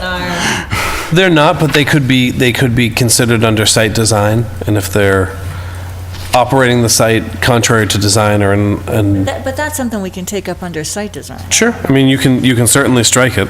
I think we should just take that off. In our other obstructions of the public way, sidewalks and streets. We did want that, though. Yeah, That was Yeah, intentional. Then just take off collisions Makes sense. between vehicles, bicycles, and pedestrians, and just start again at lewd conduct. Well, I'm wondering if there was a different word that got, No, that's how it was written. yeah? I mean, That just no doesn't one make can any cause sense. collisions between bicycles. Good catch, Carl. I think that should go away. It could be me, you know? Hey, we have an open spot. Yeah, right. Yeah, no, two boards is enough, thank you. Even the lewd Oh, you conduct. can only have one elected. I just want to make a comment and reinforce a comment that was made at the other hearing, I did watch it, that the limiting retail to two, I understand the start slow and all that, but sometimes these things never change, and as long as that's there, there'll be two, and nobody's even going to look at us anymore and bring it up. So I just support that two is an arbitrarily too low number. If we got 8 alcohol, I think it's 8 alcohol. Correct. Why it's two. Maybe it's half of that or something, but 2 is pretty small, and I just want to express that. And So I concur that it is arbitrary, but I also agree with your sentiment there. I don't think it's arbitrary, it's a percentage. 20% rounded up to the nearest whole number. It's actually the minimum number that we can Limit put on to. it, that we can limit it to without requiring of the town. Right. I think And the intent was to start Yeah. It's a- and we can always increase it. Yeah. And the other thing to keep in mind is, we've heard a lot of feedback from the chief of police on all marijuana uses. And when you think about retail uses, most of them don't have the need for police presence like this potentially does. And that's the same argument behind liquor licenses, is we have an understaffed police force as it is. The more establishments you have, the more policing is required, whether it's alcohol, marijuana, whatever. And you get into situations where you're stretching your resources, and that's the reason for the limit. It's not, in my mind, that's not arbitrary. Well, actually, if using police and resources is a factor in the decision, I would say the more the better, because you can hire policemen based on the agreement you make with these places to come in, because our costs are covered. We can't. The host agreement people. The host agreement, yeah, That's we not the planning board. town. Okay. We the town, but if it goes the other way, because if you do a good job and you're good at justifying cost, you can get a lot of costs covered by these host agreements. Now, maybe that'll limit it to 2, because nobody will want to come, but there are provisions, as you know, that if we have costs associated with it, those costs are borne by the establishments. So there is no incremental cost to the town. How many years is that covering? Right now, it's limited to 5, and it's a maximum of 3% of, I think it's gross sales, not net sales. So, And we need very solid record keeping too. Well, Right, that's the challenge with it. That's a popular misunderstanding, based on my talking to the experts on this at the Mass Municipal Conference. Putting the 3% sales tax aside, which is almost automatic as long as along with the rest of these things, we pass that. So 3% sales tax on retail is automatic. The host agreement, you can have a 3% that's intended to be based on cost, However, it's stated that almost everyone now in the state is applying 3%. The commission isn't questioning it because nobody knows what the cost is going to be. So they're saying, well, since nobody knows, 3% is a good number. There is a 5-year limit, and during that time, you need to capture your costs and so you can justify them. But we all play that game. So and the 5-year limit, that's all you're guaranteed right now. But you renegotiate these agreements. And then there's a third category of cost recovery, which is other monetary things that you can put in the agreement that people are, which are contributions, whether it be to charity, any kind of community benefit. So there are 3 revenue streams, and nobody knows what's going to happen in 5 years. If they're justified and your agreement, and the third category, there's no limit on. Whatever your agreement says, that's it. So if you have in your host agreement that they're going to contribute to, drug education programs, as long as they're in business, that's the agreement. So the host agreement is an agreement. It isn't limited by 5 years. But I also, we don't have any control over that. So if the town but you're making decisions. If the town brings in 2 retailers and the town select board is able to construct some fantastic host agreements that are really beneficial to the town, they can certainly talk to the planning board and say, hey, this is working out really good. Can we increase the number to 5? Can we increase the number to whatever? Because this is working out really well for us. Again, the intent was to put a stake in the ground to start small, and I have no idea what kind of host agreements we're going to get to strike, right? And we don't have any control over that as this board. Yeah. But we certainly can amend this bylaw and increase the number if things are going well. There's no restrictions. I also think it's important to note that the Cannabis Control Commission has done an internal audit of the host community agreements signed to date, and they found that nearly 50% of them violate what they feel are the regulations put in place on host community agreements. They've stayed silent to this point because they don't feel they have statutory authority to review or enforce the regulations on host community agreements, but they have requested from the legislature that they get statutory authority to do so. So they may go back and invalidate those host community agreements and require them to be renegotiated.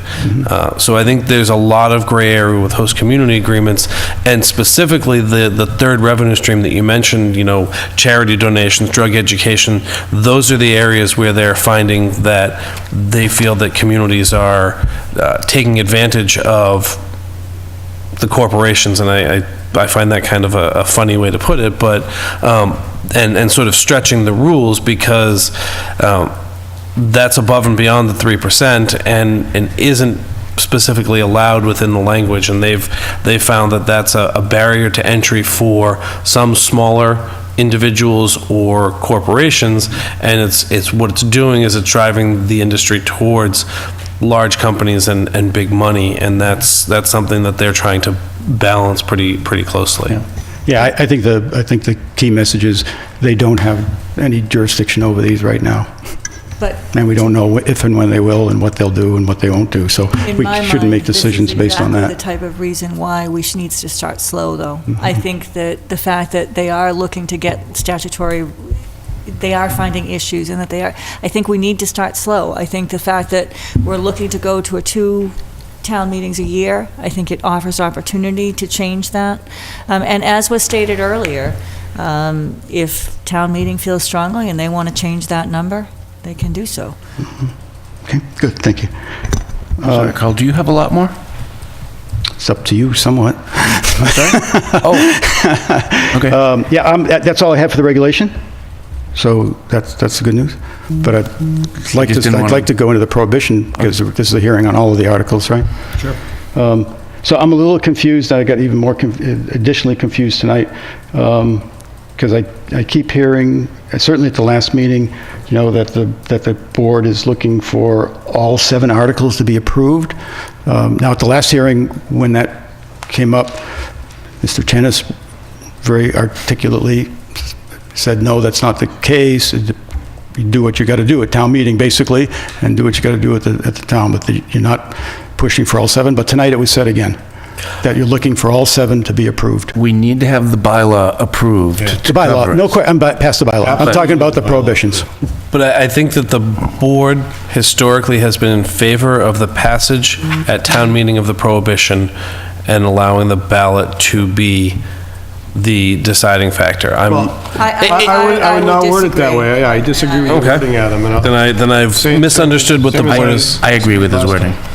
So the prohibition option goes to town meeting first, and if the town wants if the town wants the town to be able to vote on prohibition, they have to approve those bylaws during the town meeting. If they don't approve those bylaws during the town meeting, then the town doesn't even get an opportunity to vote on. Well, ballot question, Well, it will be on the they do get the ballot. chance to vote it, but it won't be, matter. yes. The vote doesn't doesn't matter. matter, The vote okay? doesn't matter. What absolutely matters is that this passes. And that's why we've taken so much care to kind of try to construct it so that the majority of the town would be in favor of it. Because without this passing, even if prohibition passed, if it doesn't get through the election process, then we wind up going in with no regulation at all. It's allowed. Absolutely. And it's allowed And that would without be really restriction. bad for the town. And so, yeah, so just to reiterate what I said at the last meeting, it's very important that the bylaw passes. To me, it's completely up to the town whether one or all of the prohibition bylaws pass at the town meeting, and we vote on it and prohibit it in the town. It's totally up to whoever shows up for the town meeting to determine which way that goes. But what I didn't want to happen at town meeting is a large faction of people who are proponents of prohibition showing up and voting in all the prohibition bylaws and not voting this in. That, to me, would have been a really dangerous position for the town to be in. Yeah, and I agree with everything you said. I think you did as good a job tonight articulating that as you did the other night, and I hate to make you go through it again, but I think it's important for people out there, because if all they heard was this board wants everybody to vote in favor of all the articles, and they just said, yep, okay, that's what the planning board wants, and that's why they go do it, that's not right, I don't think. I think people have to vote their conscience, whether they want it or not, at town meeting. So I just want to make that clear that, So and thank you for reiterating. if I could, I'd like to speak to the alternate there, is that we all are very well aware of the lack of attendance of town meeting, probably for the number of hours that people need to sit there, as opposed to the town election, when they can, within 12 hours at their leisure, stop, take 10 minutes out of their day and go check a few boxes.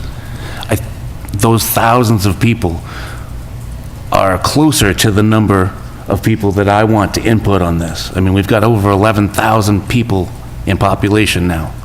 So to have it decided by the 100, maybe 150 people at town meeting, I'm not in favor of that. That is why I would say that I would like to have all 7 articles passed at town meeting and then purely have it a vote. But that's just how I look at it. Yeah, and every member is, entitled to their own feeling and their own vote, of course. Which would be the next question. The main reason, that the planning board, voiced for putting forward these articles to town was so that the voters could have a say, another say. And the reason I understood was because when the vote was taken for legalization, nothing to do specifically with Lunenburg, that people didn't understand really what they were voting for, and now all the regulations are out, and now now they'd be more informed. My problem is, I don't see, other than the regulations, which is great, and I hope everybody votes for those, as amended, maybe. I don't see any more information going to the people. I don't see any education efforts to the people of prohibition versus not prohibition. I don't see, I've yet to see, and I'm a broken record this third time, I've yet to see any impact analysis that the planning board was chartered 2 moratoriums ago to do. So I see no list of impacts that show the residents, okay, if it's prohibited, these are the impacts. If it's not prohibited, these are the impacts. So I don't know that we're going to have any more educated people. We're going to have still people with very little information, very little tangible information about what is the impact if I prohibit this versus I don't prohibit it. And I'm still looking and hoping that somewhere between now and town meeting, the voters are given some information. I don't think the voters, I've done a lot of homework, and I don't fully understand the revenue streams that the voters would be given up if they prohibited it. There are some significant revenue streams. This is a big business, and there are significant revenue streams possible. I don't know that the voters understand that or understand the magnitude of that. I don't know if they understand the other side. If it's not prohibited, what are the impacts? What are the impacts to Lunenburg, not to society, but what are the impacts to Lunenburg? You keep talking impacts, and I guess I'm really stuck on that, because we asked for a moratorium so that we could understand the regulations, understand the potential regulations that were coming. It was all unknown at this point in time. So at what point was the planning board charted with doing an impact analysis? Oh, I can read you the motion. I'm curious. Please do. It's built into the moratorium language. It stated in one article that was one of the jobs. Matter of fact, I think it's the first. I think it was the first. During the moratorium period, the town shall undertake a planning process to address the potential impacts of recreational marijuana in the town. That's the first sentence. And I think that's what we've done. When you talk about potential impacts, we're trying to understand what we did is look at what impact would manufactured processing have on a residential neighbor. And we determined that impact was not something, manufacturing, we have bylaws that say manufacturing and production should be done in this area of town. So we looked at that time, when that first article was done, we didn't understand each use associated with the regulations. We didn't understand, other issues other communities were going to face. So I think it doesn't say we're going to do an impact study or an impact analysis. No, just what the I impact. believe it says the impacts of the town, and I think that's what we've done. Yeah. I think that when you talk about, when we talked earlier about a greenhouse in comparison to the fencing and the security system that outdoor cultivation would require in comparison to a greenhouse, I think that's what we did. Okay. So I don't think that there was a charter to do, and quite frankly, we would have to hire a consultant to do that. That's certainly not something that us as individuals can do. I certainly don't have the expertise to undertake an impact analysis. I think some of the impacts for sure are taken, you've looked at impacts, you've discussed sort of impacts, and then you've come up with a regulation, and that's the output. Essentially what we did. We looked at the impacts to Right. all the towns that have adopted. But who's looked at the revenue impacts? Who's looked at the cost impacts to the town, to the police? You mentioned police. Who's looked at that? Who's looked at those impacts? The costs and/or the benefits? We did talk to the police department, and they did come and speak on. No, I mean behalf of their quantitatively. impact. I mean quantitatively. I don't think that was within the scope of the article, and if that was something that was desired, then there would need to be an appropriation associated with that. That's certainly not something that we as 5 individuals can do, quite frankly. And there was no money associated with that article, nor was there a clear directive on doing a complete and total financial impact analysis, which is not something within the scope of, I believe, in that article. First of all, I would like to thank you for pointing that out. I have been asking and asking and asking where we were required to do an impact analysis of any kind, and I was assuming that was from the state regulation. But it doesn't say impact analysis. I want to be very clear. Okay, That's it not what doesn't, but says. No, it says what the impacts are. Well, Undertake a planning process to address the potential impacts. I'm gonna defer to the previous comments that we've spent 2 years talking about this at public meetings. We've been nothing but open about the regulations. In fact, we've kind of stuffed them down people's throats when they ask us about them. 94G, it's here, there it is, go read it, right, earlier. We've disseminated all the information that we've gotten from the state. The state has been a little bit less than forthcoming with information to us. Honestly, I don't really feel like we've got enough information from the state, and I honestly feel like this is another one of their unfunded mandates. Very plainly and frankly. I really don't appreciate them stuffing it down our throats, because it's still federally illegal. I don't think it's right for them to be requiring towns. Our state government has decided that we're going to legalize it, so stick it to the town to regulate it within their town. And what has it done? It's divided us. It's caused panic and headache and heartache, and we're doing the best that we can to do the best that we can for the people, and that's exactly why we've presented as many facts. We've gone back and forth between ourselves, 250, 400, oh, let's go with 375, well, it's 500. And we have researched impacts in other towns and looked at other regulations. Right. I know I've looked at least other, 6 or 7 other communities and read their regulations We looked at backwards and problems that other forwards. towns we have looked had at- and tried to make So we sure have done as much shunning as we cover can those. as individuals. If you are looking for a full financial impact analysis, that's not what that article said, and quite frankly, it would need an appropriation to do that. Because that's outside of the scope of I'm not what we- questioning the hard work you put in. I know you've been working on this hard. No, I appreciate I've seen the all desire. the documents, and your result in the regulation shows it. I mean, it sounded like a lot of stuff. They weren't really big things. But I'm just concerned about the residents having really all the information, and maybe it isn't the job of this commission to give them that information. But I don't know whose it wish we could. is. I wish we And I could. think, we keep, we keep struggling with the budget, and we don't have enough police, we don't have enough fire, we don't have enough services, we don't have enough revenue. This could be, I don't know if it's right, wrong, or different, but this could be a significant revenue source to the community, and I don't think the people understand that part of it.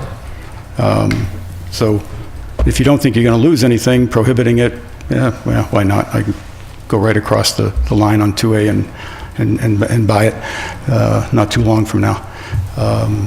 But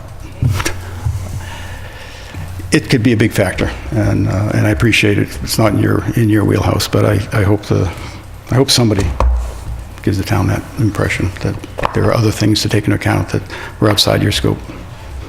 Thank That's you. all I have. Thank you so for all much. Thank you for your work. Thank you. patience. Appreciate it. Thank you. Public comment, anyone else, please?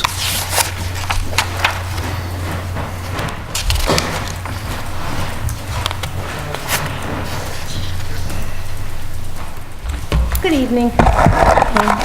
Joanna Bellata, 362 Sunset Lane, Lunenburg, Mass. I was the person that stood in front of Town Hall when this first came out to put the moratorium on, the first moratorium for the planning board to be able to research and understand all of the intent behind how we want marijuana to look in the town of Lunenburg. And I believe anybody can take a sentence and make that sentence how they want it to hear it. As the previous speaker said, he feels 2 is low and we should increase it. I think 2 is high, we should go to 0. So it's all in the individual and what their objectivity is. I believe and thank the board. I know how much work goes into writing these things. Solar took us 3 years, 4 years to write a solar bylaw. I know how painful it is. I know how boring, excruciating it is. And I thank you for doing it. I think you all worked very hard. I appreciate that you're bringing it back to town meeting, because I myself, I think a lot of people were confused, in essence of the decriminalization, even trying to explain the moratorium. They thought they were voting on marijuana or not marijuana, which wasn't the case, and I had to keep saying at town meeting, the horse left the barn. It's already decriminalized. We're looking for a moratorium to be able to figure out how we want it to look in Lunenburg. And that's exactly the stance we took. And I pulled up the presentation we used, and that was one of the slides that was in there. And I'm not going to harp on different things. 3 years ago, I buried my 6-year-old niece from brain cancer, and she was on medical marijuana, and it helped with her headaches, with her anger management, with all the steroids they were pumping in her at 6 years old, and she was ripping cabinets off doors because she had so much anger within her. And I buried a nephew a year ago that his parents found for a drug addict. And I'm going to tell you, no one starts on the needle. No 16-year-old kid says, I'm going to start my drug situation with a needle in my arm. It starts with marijuana, goes to OxyContin, goes to the next step, and it continually grows. I don't want Joanna Bellotta only, a methadone clinic in Lunenburg. I really don't want an adult film industry in Lunenburg. I don't want, I think there's a difference between city living and country living, rural living, and that there's one in here that's opening up Snoonish. Godfrey's just closed because one's going there. So we have them on each entrance in our communities. And I don't think there is a need for the pop shops, but is there a need for our agricultural to grow that?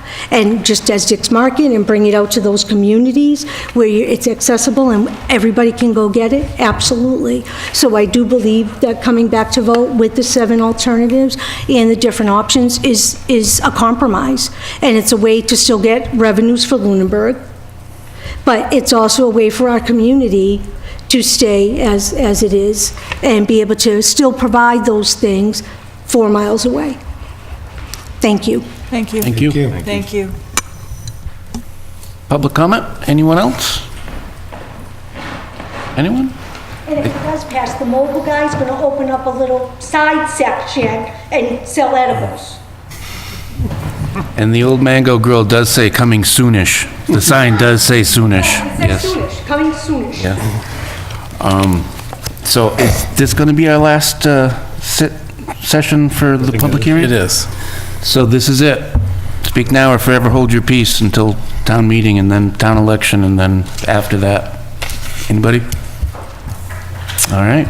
Okay, I would move that we close the public hearing. Second? Any further discussion? All in favor? Aye. Aye. Aye.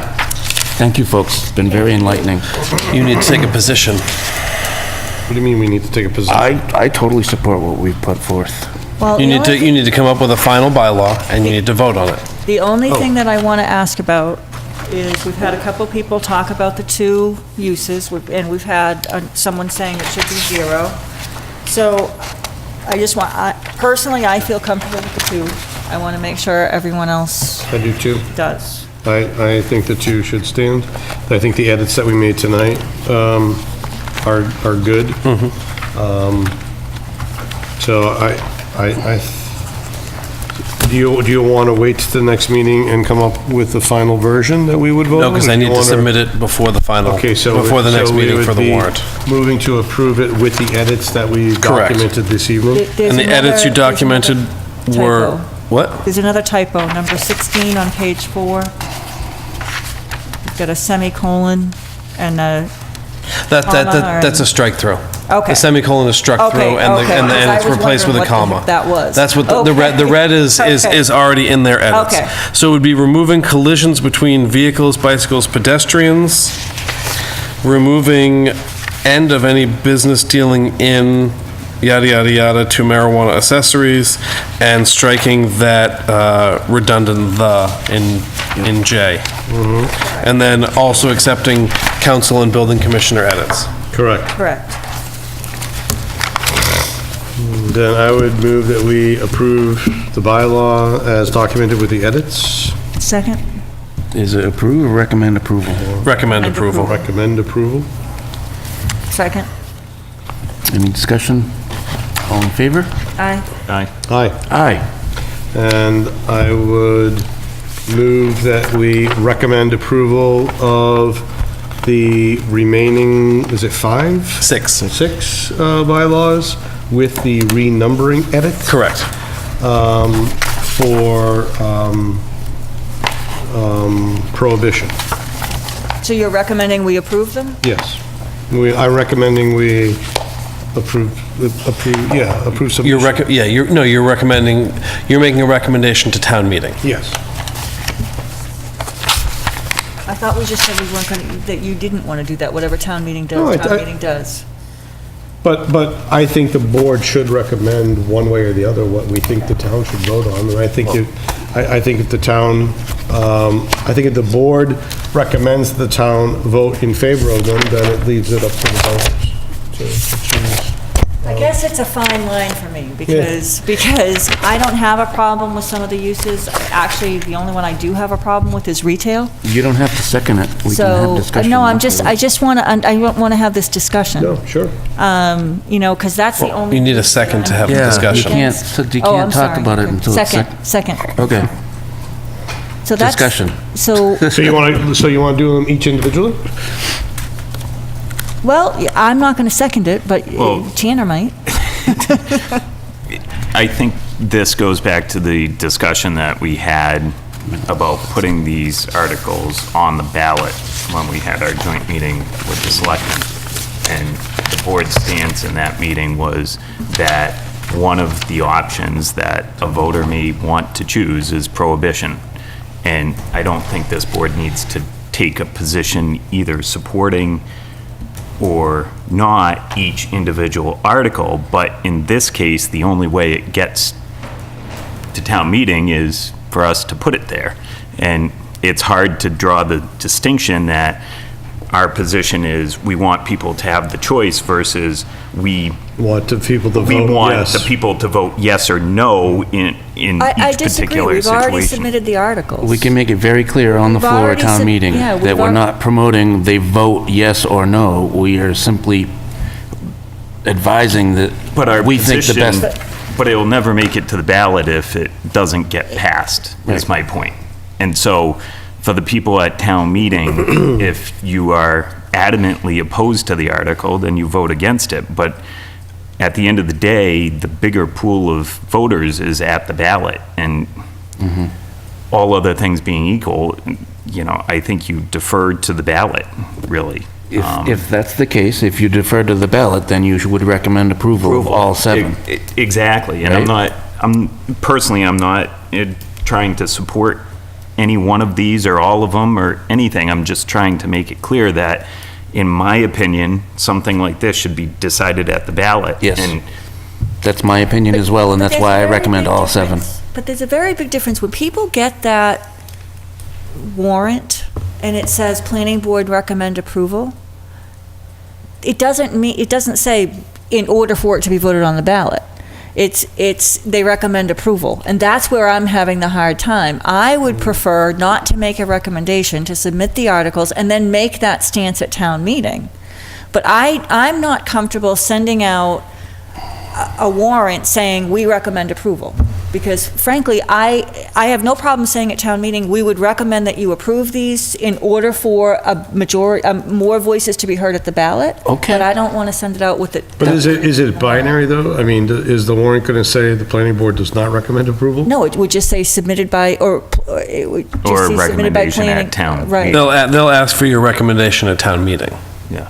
And I think that's what we say, is we would recommend approval in order for, So do we want? So you get do a we- chance to explain it to at town expl- meeting. I'm not comfortable sending, that's exactly right. I'm not comfortable sending it Valid without the point. explanation. So then we're gonna pull that one that says Well, recommendation withheld until on the floor? and- Yes, and I honestly, I don't think often it depends, but sometimes your recommendation isn't included in the warrant anyway, because sometimes the hearings have been held after the warrant was printed. It's not uncommon for it not to be in there. Yeah, so I mean, I would suggest that the board vote, and I can tell them that you don't want to put your recommendation in the warrant. Or do you want to meet at town meeting and make your recommendation there, vote on town meeting floor? I don't see how this is any different than any other recommendation. We vote for it and we recommends approval 2-2, or whatever, or doesn't recommend, or whatever. I don't understand why this is different than anything else. Well, I explained why I find it different, but we can certainly vote on it. I mean, as far as the recommendation of a warrant article. it's not uncommon for the planning board not to have the planning board recommendation printed in the warrant. It is absolutely not uncommon. Okay. If the planning board wants to have the recommendation in the warrant, that's fine. I'm just explaining why I am not comfortable doing that. Yeah, I think the intent, like I said, in town meeting can decide whether or not they want to even enable prohibition voting or not. But I think the intent that the board had in creating those additional warrants and the potential vote, and we fought so hard to get that in, was that we did want to give that opportunity to the town to vote. So in my opinion, even though I think it's completely up to the folks that show up to the town meeting to determine what they want to do with prohibition, I still think we should approve or vote to recommend approval of the additional 6 articles. Okay. So there's a motion and a second to, is there And that was for all 7? It was for all 6. 6, all 6. 6 prohibitions. We already You already voted on the one. other. First one. Okay. Okay, discussion's over? All in favor? Aye. You could say nay. Oh, Hey, aye. he didn't I'm sorry. ask me. He didn't ask me. All opposed? Aye. Yes. Sorry.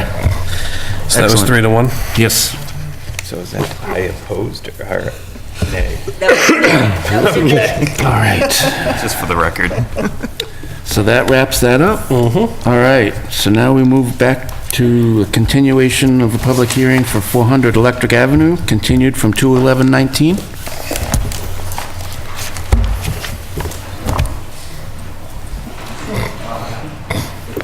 They fell asleep. We can say you lulled them into a dream state with your marijuana talk.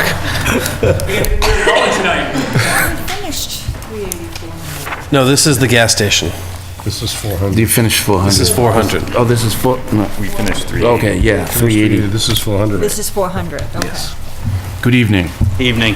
For the record, Patrick McLaughlin with MHF Design, civil engineer representing NJLJ Properties. With me tonight is also Mickey Higgins of NJLJ Properties and the traffic consultant Heather Monacup of GPI that prepared the additional traffic information that was requested at the last meeting. So I'll just briefly go through the changes that were made because basically I think that the couple of action items were really, let's take a look at how the turning movements into the site may impact traffic along Electric Ave. So GPI did prepare an analysis for you. There's the long version and the executive summary included in the packets. We also added the loading zone in the rear per the request of not only Jeff, but also the board. And based on some of the other comments that we received kind of from the boards and some other folks, I guess, experiences at the other site across town that we've been referencing in relation to comparing this project. We actually added a 5th dispenser island, so that does create 10 fueling locations, and that was based on some of the discussion that we had about kind of the peak on-site queues relative to people trying to fuel up at that site. So to accommodate those concerns, we actually have enough space to accommodate that 5th dispenser to give some more fueling positions and cars to basically alleviate that on-site queue around the fueling area specifically. The only other real action item was actually between myself, Adam, and Jeff, which was a discussion kind of to clarify the parking count. And so I think the 3 of us believe we've resolved it, which was the clarification of how we calculate the square footage of parking. So we haven't added any parking to this plan. We're still at the, I believe it's 29 striped spaces. And we were all in agreement that that meets the ordinance. And I shouldn't speak for Adam, but maybe he can offer some No, thoughts and on that. I did share our conversation with the board and the explanation of why and the definition of driveway and how that plays into the language of the of section 6.1 and the calculation of parking, where the driveway is only the facility from the public way into the parking area. Travel aisles within the parking area are considered parking facilities and can be calculated with the stall width and length for square footage. Can I ask a question? Sure. So, I'm sorry, I don't think I was at the last meeting that you presented this information, but I have just a question on your diesel dispenser, because this is a problem that I've seen at other establishments just like this one, where they have a single diesel dispenser, but it's also a gasoline dispenser, which creates a queue of vehicles that are looking to fuel with diesel fuel because they can only use a single dispenser. So even though the other 4 are open, you have a queue of lines waiting to use a single unit. Is the unit a combined diesel and gasoline unit? So they sit on the same concrete island, but there's actually 2 separate dispensers sitting next to each other. That's actually more of a kind of a clean operations thing. The diesel nozzle's dirtier and, can basically make the dispenser kind of dirtier for all users. Right, but it's still a single vehicle occupation. Yes, location. from the perspective of it's still one fueling location on each side, so you wouldn't get more than one vehicle on that same side of that dispenser island. Is there a reason that establishments like this always limit it to a single island where it creates this queuing problem? Why do they not put like 2 islands or all islands? Yeah, I mean, and I've seen it where it may be on both far ends. I think it really comes down to a projection of the gallons per day that they'll sell. So, yeah, I don't know that every site always, dictates having multiple. Yeah, just to pick up on Ken's comment, would it be possible to move that dispenser to the opposite island, given the fact that the probability of a diesel vehicle being larger than most gasoline-powered vehicles would allow for better queuing, because I've seen in other locations where trucks will sit next to the drive-through aisle in queue to get to that island. Right. Versus if you moved it to the other side, now they would be able to queue up along the curb lane. Yeah, I mean, I don't overall disagree with that. We try and look at turning movements and the best placement of where those would go. I don't know if you have any thoughts on, just based on your overall experience. My name is Mickey Higgins, and I'm the owner of the other facility and the owner of this location. So I think the first question is, why do we only have diesel at one dispenser? And really, we just don't sell enough of that product to warrant putting it at 2. The second part of that is we try not to attract, we really don't want trucks. We do cater to sort of the fleet business, the box trucks, Ryder trucks, Federal Express trucks, but we don't want tractor trailers. We're not big enough to accommodate tractor trailers, and we only have a low-speed nozzle. We don't have a high-speed nozzle that you'd find at a truck stop.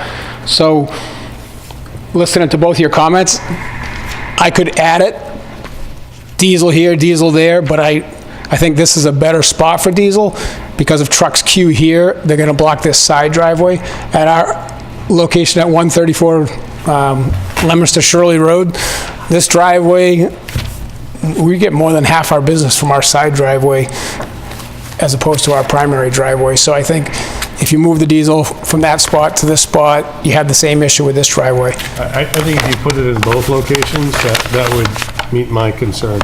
Because I have seen it queued up in front of the Dunkin' Donuts drive-out where you can't get out because there's a truck queued up there waiting for the diesel pump. And I'm not talking about a big truck, I'm just talking about a pickup truck, It's using an F-350 or an F-350. If a big truck came, a tractor trailer, they'd be there with a low-speed diesel nozzle, they'd be there forever. They wouldn't go there, I wouldn't. But I would agree to the condition to add it to both places. That'd be great. Thank you. The only comment I have in terms of that side driveway is, at your other location, that's a public way. In this location, it is not, so your traffic volume, depending on people's preference, I guess, will primarily be coming out off the main road, so.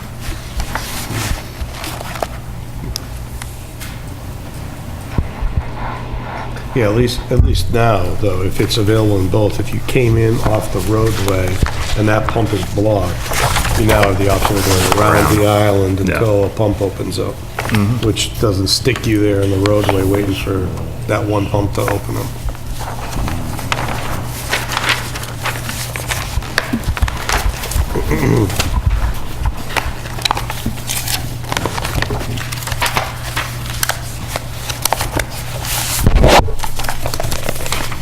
All the Graves comments were met, right?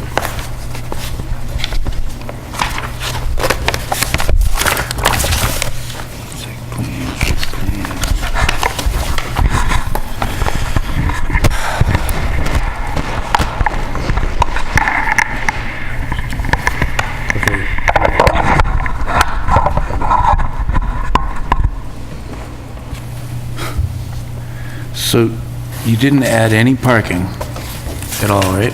Correct. But you added another 2 pumps? Yeah, so I mean, they're kind of two separate items that we're trying to resolve, where one is the direct impact of vehicles trying to fuel right at that facility versus the parking, which we already adequately. We were concerned about queuing and capacity, and so it's just increased by 25% for the gas. Wait, that having more pumps would reduce the queuing? Would reduce the queuing, but it would increase the traffic, potentially. No, not necessarily increase the traffic. Okay. Well, the traffic's going to be the traffic. So if you had one pump, it would be wicked queued up. If you have a lot of pumps, a lot of them would be empty, I would think. Okay. So to that point, though, we did look at the traffic numbers that you have are based on the 5. On the 5? On the 5 islands.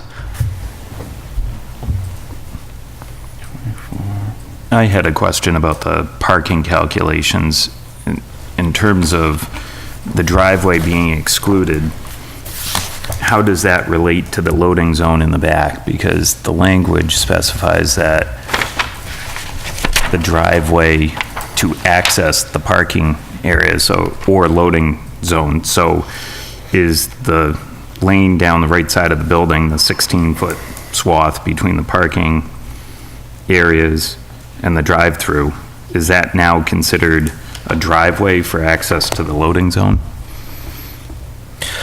No, I would say that the loading zone is a part of the parking facilities, and so you're traveling through the parking facility to get to the in some instances, the loading zone will have its own driveway directly to it, and I wouldn't look at it that way here. Okay.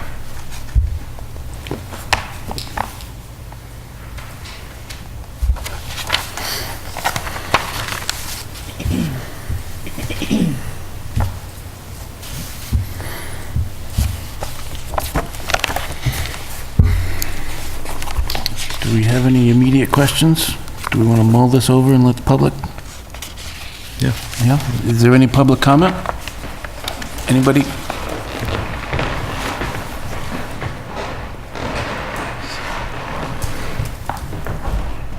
Dan Proctor, 1529 Mass Ave. Again, I'm not sure if I'm public, but I'm an abutter and the property owner at the moment. Hopefully not going to be the property owner soon and just be a direct abutter. But obviously, I'm looking forward to a new facility, paved, landscaped, clean. I think it'll be a great addition to the neighborhood. Thank you. Thank you. Thank you. Thank you. Yes, please. Carl Luck, 50 Sunset Lane. I did have a question on the drainage relative to where the pump station island is, and I wonder if the applicant could explain what happens with the water in that area, any leaching and where the outflow is, and I believe they could.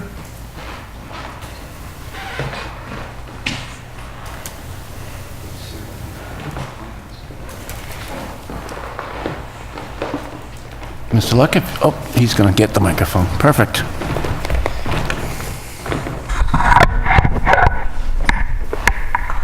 So the stormwater for the entire front portion of the site, which is associated with the gas fueling use, Mass DEP considers that a LUPL, a land use with high potential pollutant loads. So the strategy here is that this is an entire closed drainage system, so there's no recharge provided for any of the pavement surfaces within the front portion of the site. So everything's collected in a series of basically redundant kind of capture modes, and Jeff actually got into this a bit, I believe, in the previous meeting. So it starts with the spill containment grooves, they're called PLBs, positive limiting barriers, around each dispenser island. So that's kind of your first course of containment. Each catch basin is a deep sump catch basin with a hooded outlet. So you provide oil storage capacity within that structure itself. Beyond that, we have an additional treatment unit that's a proprietary unit, similar to, if the board is familiar with a storm scepter device. It's similar to that, just another competitor. So beyond that, it goes into a watertight underground detention system. We use that for other stormwater means in terms of controlling peak rate and all the other stormwater criteria that we need to meet once we, add pavement to a site. On the downward side of the detention system, we have a manhole structure that has a shutoff valve in it. That was a request by Jeff and was added to this series of plans. So all stormwater from the fueling areas is essentially cut off, and it's not proposed to be towards an infiltration BMP and directed to groundwater.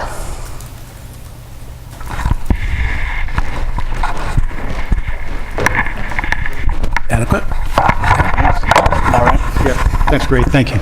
Yeah. Now, is that a manual shutoff? So it's going to require somebody to notice that there's gasoline in the basin or that there's been a spill and react? Yes, but that's, and again, maybe Mickey can speak towards that, but there are, already practices in place for the fueling facilities to have that type of training and protocol. Right. If I could, Mr. Chairman, that was a great question. And one of the reasons I was particularly interested in that is because from there, it's my understanding that it goes directly from that shutoff through a pipe to the wetland. So whatever gets past that pipe goes directly into the wetland. So that's why I'm concerned about it. Manual, it's a little concerning. And I guess I'm wondering if the applicant, because I know in the Unitil project, there were similar concerns, transformer leaking and things like that. And they actually put in a device that would plug. The automated. Yeah, and I don't know if that is applicable to gas or not, but is that a possibility? I mean, the manual is kind of... It sounds like the person to ask is here. Well, I'm asking through you, Mr. Chairman. Of course. We will ask. Thank you.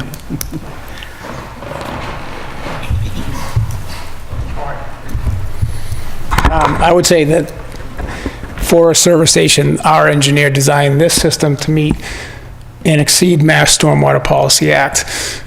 And to do that, we don't need a manual shut-off. It was when we submitted the plans to your third-party engineer, which was Graves Engineering. Graves Engineering asked for the manual, so we added it per their request. So.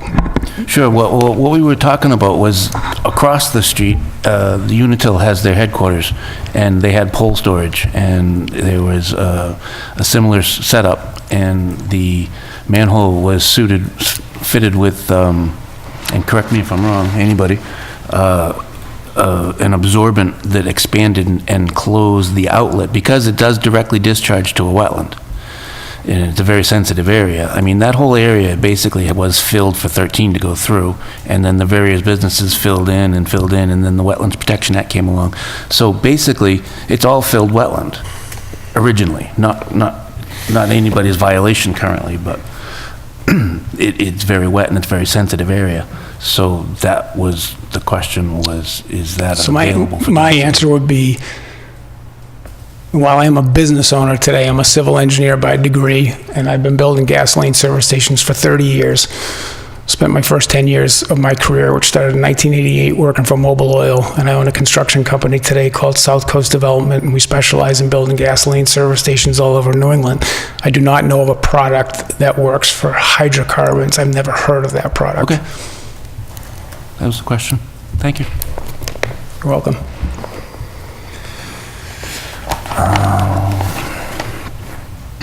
All right. Is there any further public comment? I'm not a chemist, so I don't know if transformer fluid is not a hydrocarbon? Or is it? It or not? wasn't creosote, it was something coming off the poles. And it wasn't the new... No, it was transformer, it was for the, because they, it was the transformer. Oh, was it oil out of the transformer? Right. That's I would have right. thought that was a hydrocarbon. That's a hydrocarbon, I would think. So could I request that that be investigated a little bit further by the applicant? We could probably forward them Have they gone through plans. Conservation Commission yet? They haven't completed yet, no. Okay. Since the manual was put in, they haven't been back yet, so we haven't I haven't guess had a that's chance my to discuss question, this. is where are they in the Conservation Commission process? At least one more, is it tomorrow night? Wednesday night, yeah. So I think Maybe in this advance of that, is- they could do some homework. I think that change was made through the Conservation Commission review, that these concerns were voiced No. relative to the Yeah. wetland. No, On the no. Unitil? No, it was actually caught, we didn't bring it up at all. It was actually caught by the peer review engineer, thank you very Okay. much, who said, that's why he put in the letter to put a shut off. I was like, that's good, but then it starts you thinking, well, manual shut off. You know what the thing was called? It's called Petro Barrier. Petro barrier? Oh. Wow. Johnny on the spot.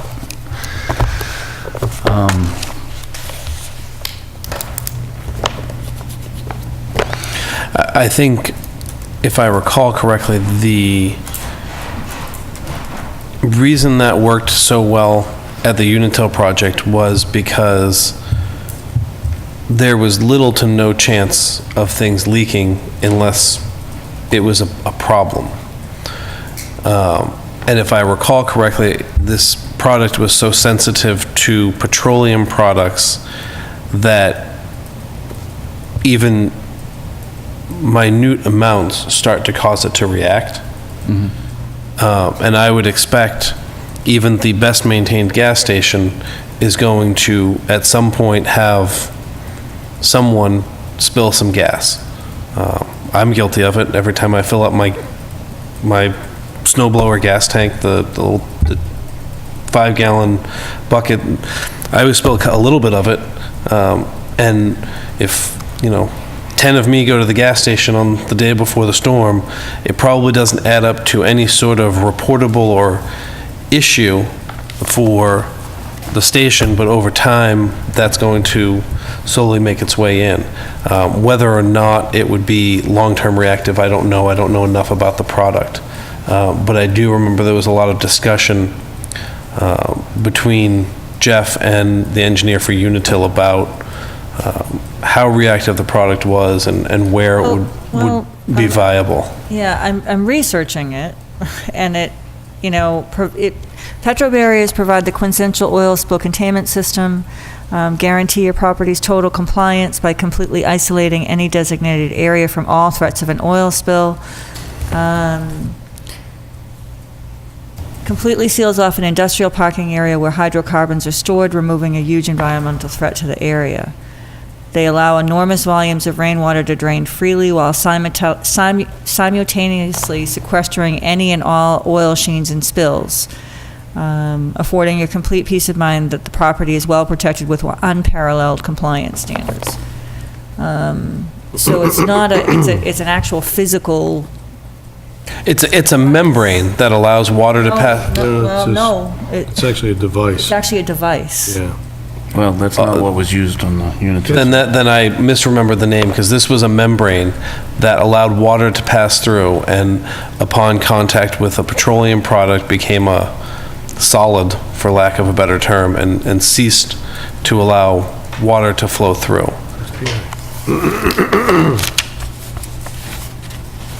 Well, this is a I think part of the discussion was the amount of maintenance required, and if one is triggered, it requires, the company to come out and to take it out and to replace it. Again, I'm not saying it will or won't work in this instance, it just was... Isn't this going in a location where you absolutely positively do not want oil to go Yes. into that frame Yes. area? So Yeah. if it was installed there, it should never be triggered, We have Theoretically. another public comment. right? Yes, please. Phyllis Luck, 50 Sunset Lane, Chair of the Stormwater Task Force. Because this is dumping straight into the wetland, I think we need to be very careful about it. I think we have to ask the applicant to take all precautions possible. A manual shut-off that somebody has to be paying attention to avoid is not good enough. That was... I believe the applicant needs to research this further, and There's a petro barrier plug, which is, I think, what you're talking about, versus a stormwater petro barrier. So they're two different things. I think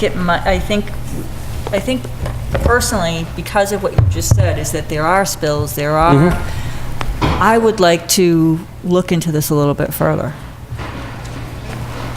Yeah, I mean, isn't the expectation that no oil is going out that outlet? I would expect, between the Vortechnic separator and the other items they have in there. So if it's properly designed and there's absolutely no oil or hydrocarbons going out through that drainage towards the wetlands, then I would think putting something like a petro plug-in should never trigger. And it would only trigger in the event of some kind of catastrophic failure. And then it would protect the wetlands when it triggered, as opposed to someone manually going out and turning a valve. So to me, it seems to make sense. I agree. I think some additional research may be required. I don't think if I recall correctly from the discussion with Unitil, it's not like, I don't think it added a significant impact to the system that they put in there.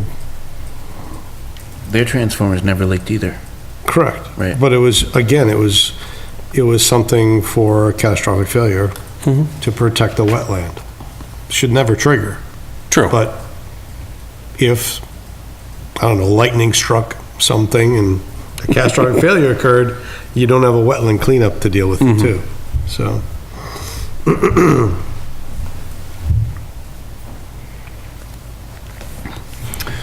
Is there any further public comment? Thank you, Mr. Chairman. I just wanted to say, first of all, we just heard from an engineer who said that this gas station meets all of state specs.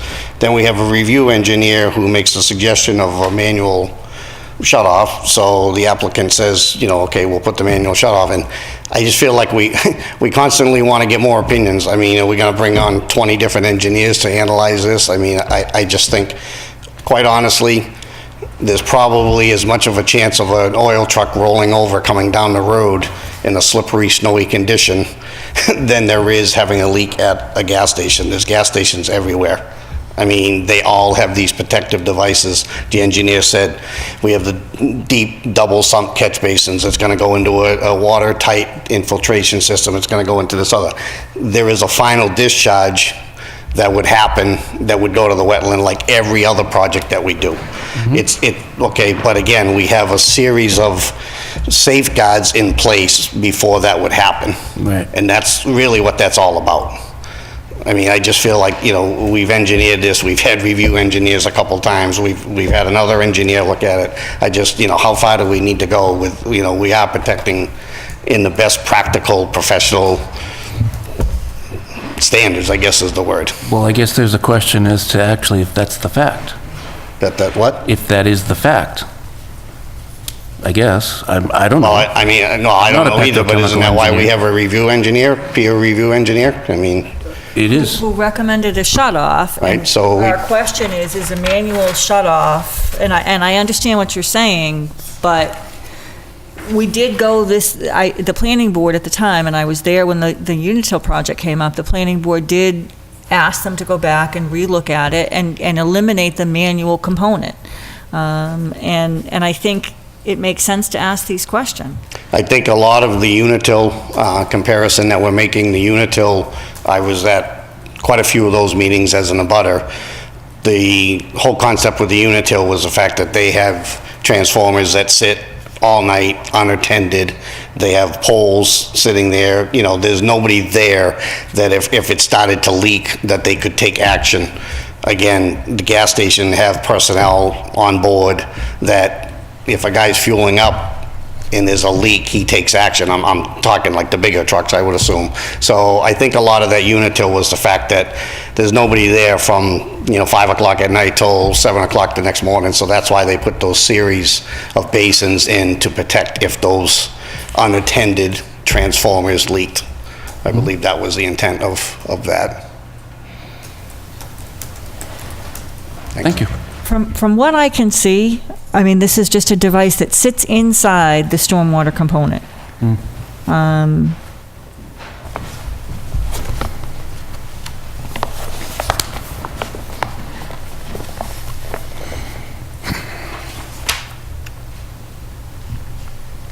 So we really can't be proactive about the potential of a tractor trailer with gasoline going down Route 13 to spill. We can't be proactive about that, but we certainly can be proactive about a gas station. That's, I think, where I'm going with this. I would agree.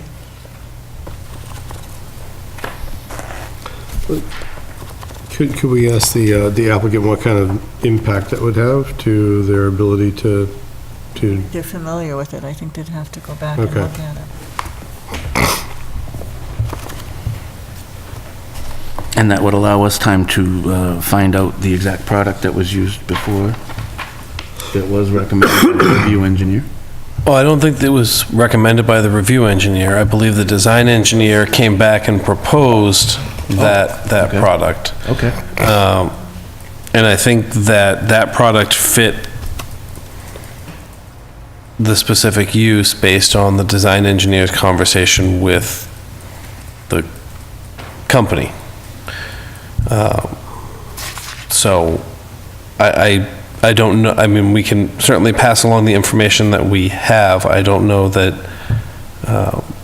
that specific product would necessarily be applicable to this situation. It would probably be something that they would have to contact them and ferret out. Sure, I think we've already all figured out that none of us know. Right?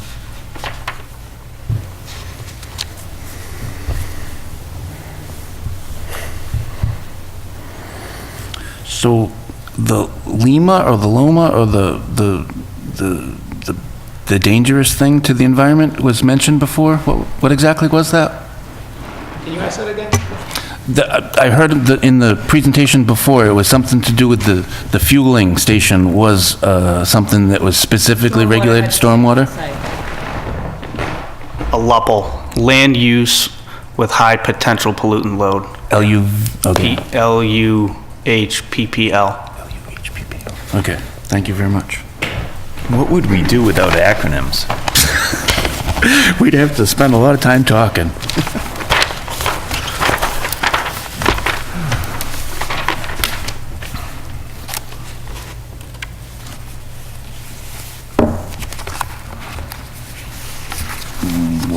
I'd also like to just talk about the traffic study. Yeah, actually.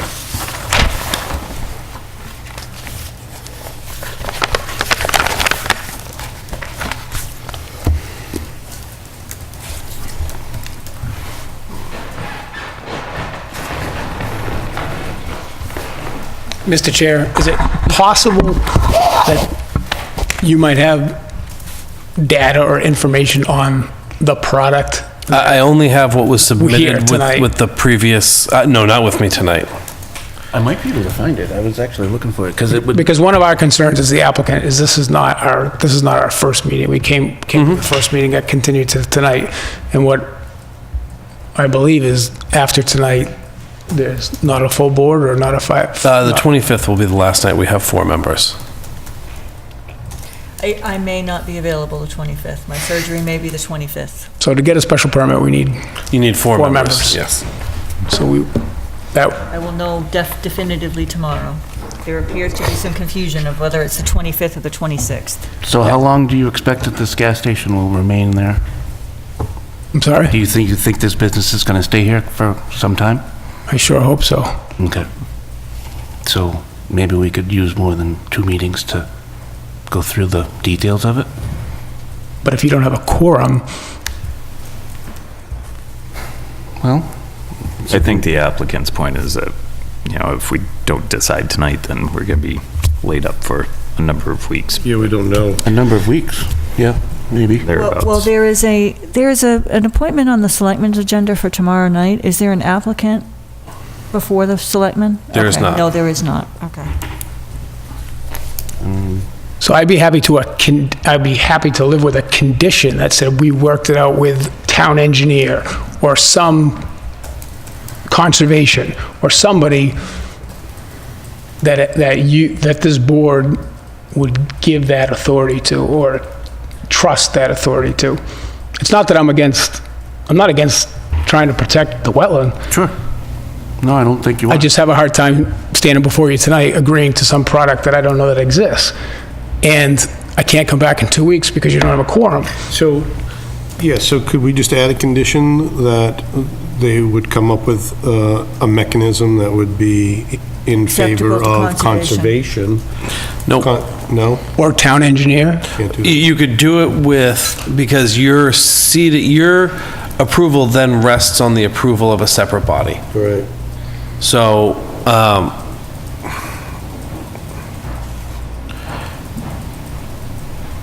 part of, Can we, but can we structure the approval such that instead of the approval resting on approval, the condition is that the other body would define, no. you can't have your approval of his project based on someone else approving or verifying something. Now, what you've done in the past with ensuring that he responds to engineering comments, those are technical, objective issues. This is a little more nebulous. There's a couple of ways it could be approached. The applicant only needs 3 votes for a site plan approval. The special permit is for the drive-through. So the board could vote on the drive-through this evening with the site plan to follow. That becomes a little choppy, but it's not, it's not completely out of realm of what we've done before. What about, let me ask this a different way. Can we condition it so that he puts in an SBI hydrocarbon plug or any other device that the Conservation Commission would approve for the purpose? No, because you're still giving it to the Conservation Commission to No, we're approve. declaring a particular item, and he has the option of swapping that out if another board... I'm not, no, I don't believe that would pass the smell test. Okay. I think the other thing I'll bring to the board's attention is that in 8.4, the language is that it meets the standards of Massachusetts stormwater management as amended. It does give industry over 2 and 10-year and 100-year storm events and ensuring that adjoining property owners are not affected from those. But that's just standard stormwater, that's not oil discharge into a wetland. Correct. The concern that was presented by, would I say you're representative of the conservation or just personal, person with an interest in conservation? Was the risk of oil discharge into the wetlands. You could... I would love to approve with some kind of condition that we can provide for that protection without having to go to multiple meetings. I think the first way There's no may be we can do that, if no? we could, it doesn't sound like we can do that. I think maybe we do talk about the drive-through permit the drive-through tonight, and then the three of you can address this on the 25th. That will give them time to research the product and That'd then be amenable. respond to it. My other question, I guess, to raise would be, what's the process for closing the manual shutoff? Does someone have to open the ring and cover? Do they have to climb down in there? Do they have to turn a ballast to be able to close it? Is it an automated push button that just requires someone to go, oh, look, a gas spill. I've closed the, I don't know how that works, so I can tell you. I'm not any more in favor of a manual shut-off than you, the board, because it does rely on, an entry-level sales associate, making But how does close it to work? minimum wage to be, there's human error, no question about it. But how does it physically get shut off? Somebody has to, an employee has to walk outside, basically pull off a gate valve that's similar like a water gate valve, stick a rod down it and crank it. And so it isn't, yeah. just like turning the water service on or off, the curb stop. I mean, I would throw two things out. So while I stand there and say, I don't know of an automatic shut-off that acts on hydrocarbons. I've never seen one automatically. There are products, there are absorbent booms that suck up hydrocarbons. They're actually designed to suck up hydrocarbons. I could live with a condition that we put absorbent booms in all our catch basins and replace them annually, but that becomes a maintenance issue. Somebody has to police it. Or I think you have to, I'm agreeable to separate the drive-through special permit from the service station site plan review.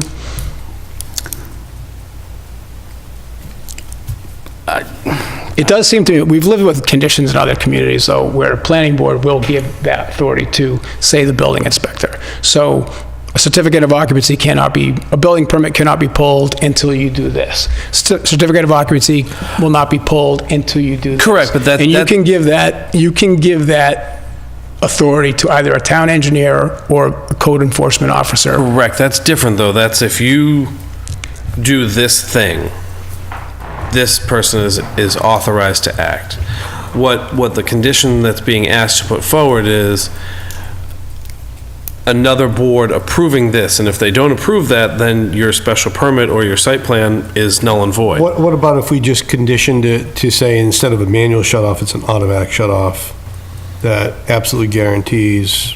Well, I don't think we're looking for an automatic shut-off, though. I think we're looking Well, an for... automatic shut-off can be a specialized valve, it can be this plug, it could be an infiltration system that closes. Automated rather than automatic. Automated, yeah, so, then we have a condition that is a change, however, we're not declaring how it is accomplished. That way, no other board needs to approve it. So the condition would read, the manual shut-off valve shall be replaced with an automated. I think we need to be careful, because I don't think the Petro barrier is an automated shut-off valve. I think the Petro barrier just stops. It closes when it's infiltrated with hydrocarbons, right? Automated/actuated. How's that? If I may. You may. I don't understand how that barrier works, but hypothetically speaking, the system that you have now must have a capacity, correct? Like deep catch basins and so on. If that product failed, how does the rest of the system fall apart? What do you mean if that failed? In other words, that plugs. If it activated. If it activated and it plugged, now you can't get the water out. Correct, and then it just floods the whole site. Back up. And my point with that discussion is, I feel like, our engineer has reviewed this, their engineer has reviewed it, it meets Mass DEP standards. I kind of feel like we're trying to reinvent the wheel a little bit here with this, and I don't feel qualified to recommend to an applicant any sort of barrier. I feel like Mass DEP has gone through that process, and sometimes the simplest design is the best way to go, because you put a barrier like that in and if it does fail, what's the alternative? So Mass DEP doesn't call for a valve at all? No. No. And And you now, know what? not only are we calling for a valve, but now we want an automatic valve, and, you know, I get the spirit of protecting the wetlands.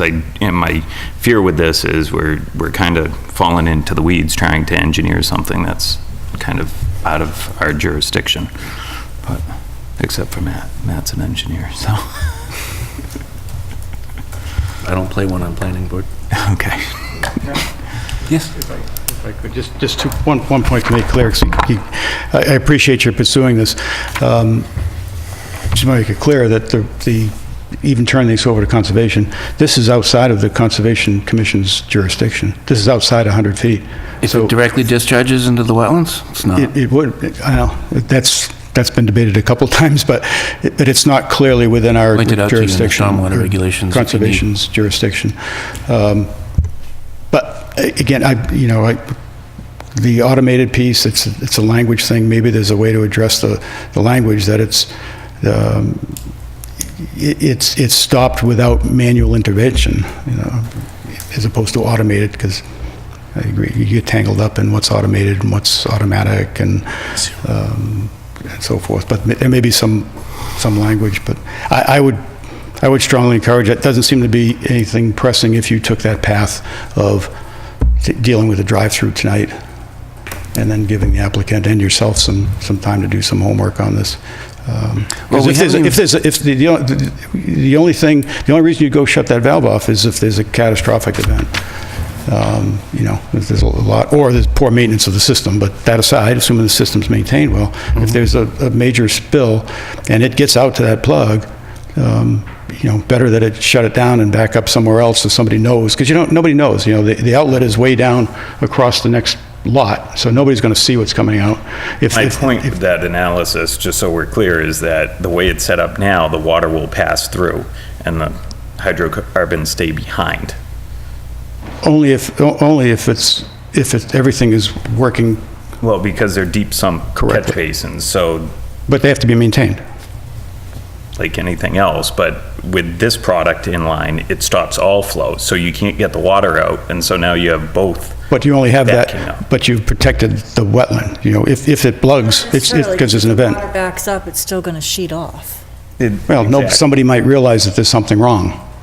And that's the whole point with the Unitil. The observation is. Unitil also provided an underground tight tank for overflow in the event of the barrier being activated. Yeah, exactly. Yeah, that's true too.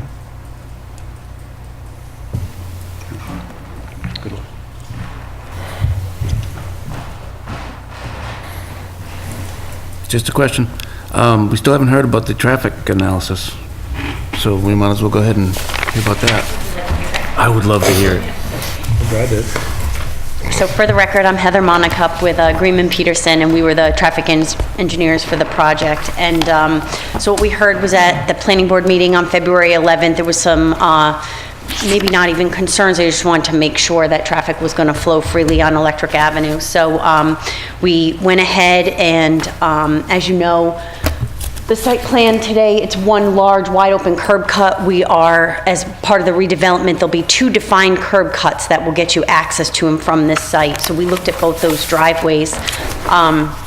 What we were able to do was get some traffic data from Mass DOT to get existing conditions. We grew those out to 7-year design horizon, so 2026, and we were able to do the capacity analysis that you were looking for on it.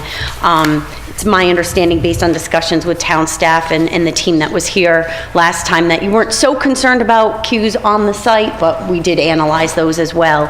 Anyway, the results of the analysis is that Electric Avenue will flow at level of service A, so that means that the northbound left turn lane to get into the site at either driveway would have delays of less than 10 seconds and queues of less than 1 vehicle, over the, on average for the hour that we looked at on the peak hour. So the site driveways, they will have longer queues during the AM is level of service C. The PM peak hour has a little bit longer delays on site, particularly the southern site driveway. As you said, everyone's exiting out the drive-through. Most people are using that driveway. I'm sorry, can you pause for a minute? Yes. Level of service C, is that the existing condition on the No, roadway? we didn't look at existing conditions because we only care about the proposed site, So correct? we've got nothing to compare it to? Correct, because you were worried about flow on Electric Avenue with the site Right. in place, right? So it's level of service A. Is that what it is now? I would assume it's level of service A because I'm sure it generates way less traffic than this. And you're than saying this, development. okay, so the result is level of service C. Level of service C on the site driveway, so not on Electric Avenue. Okay. Electric Avenue is A, which Okay. I would assume is what it is today. Very good. Because obviously there's less traffic coming in and out of the existing site today. I misunderstood, thank you. As part of the redevelopment, we added more traffic to the site, moved the traffic for the Proctors to the shared driveway, so all of that is included in our analysis. So what I just wanted to explain was that the capacity and queue analysis that we did not only looked at Electric Avenue, which is in the traffic impact analysis that we sent you, it also looked at the driveway queuing. And so we're showing that the southern site driveway during the PM peak hour is the worst condition for the site, and it probably has a queue of about 3 to 4 vehicles, which can be accommodated on site without disrupting any flow on Electric Avenue or backing up into the pickup window. So the volume to capacity ratios at each driveway are well below 1, meaning they're under capacity, right? If you think about it as a 1.0 is full 100%, we have all volume to capacity ratios of 0.58 or less, so there's sufficient capacity and queuing on site to accommodate the new traffic involved with this redevelopment. So there's no significant impact on Electric Avenue as a result of this development, meaning there's enough gaps in traffic on Electric Avenue to get cars into the site. They may have to wait a little bit to get out during that PM peak hour, but they can be accommodated on site. And you said that would be up to a queue of 4, correct? 3 to 4 vehicles it equates to. Which can be accommodated relatively easily, it looks like. Correct. And just to make sure, when you looked at the traffic patterns, you looked for this type of facility with a donut drive-through? Yep, we did. We Okay. used a super convenience store with gas pumps, which includes drive-through windows and donut shops in Okay. it, or fast food restaurant, or what have you. Yeah, it's a mix of all those, yes. Do you want to know the traffic volumes, just so that you know what I was looking at? Do you care? They're in Yeah. here. So, yeah, they are in the report. So total trips in and out of the site during the AM peak hour are 281 peak hour trips, and PM peak hour is 230 peak hour trips. The beauty of a site like this is that it's a gas station, it's a lot of pass-by traffic. So although the site generates a lot of traffic, you're not bringing a lot of new traffic to the area, right? People are stopping on their way to work, on their way home, things like that. So new trips to the area as a result of the development are 107 trips during the AM peak hour and 102 trips during the PM peak hour. So once you disperse those on the roadway, you're looking at anywhere from traffic increases anywhere to 50 to 51 vehicle trips beyond the site driveways, which is about 1 new vehicle trip every minute or so. So that was 280 trips 281 per hour in the during morning, peak? in the morning. 280 Correct, in yeah. 1 hour? In 1 hour. And They generate a lot of traffic, and yeah. 2/5 of that was new, was 100.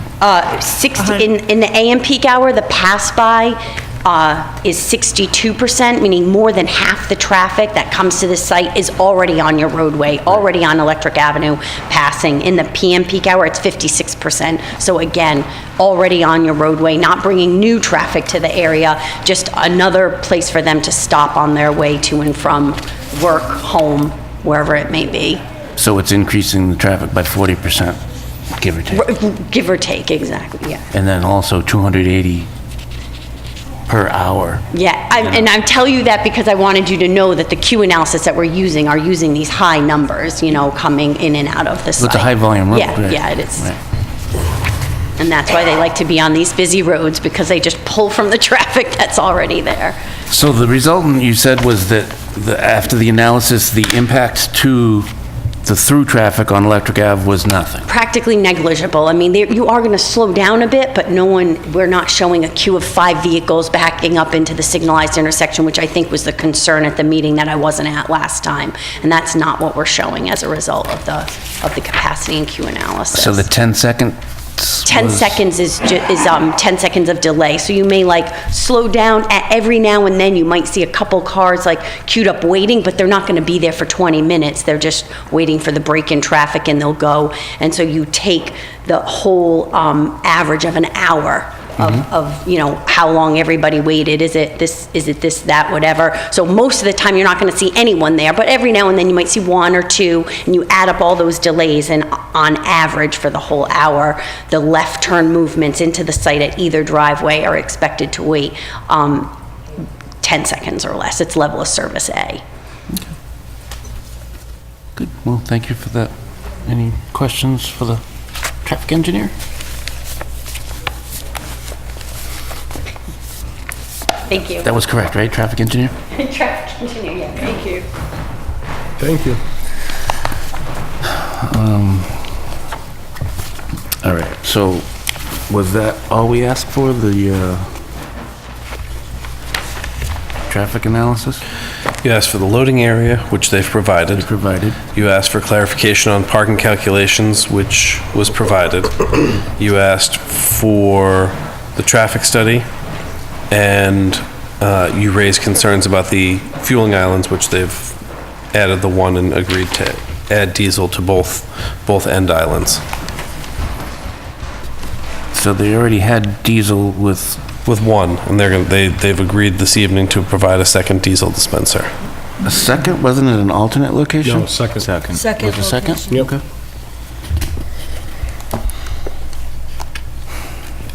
Okay. Well, I mean, there's just the issue of the environment and the cleanup and who's left picking up stuff.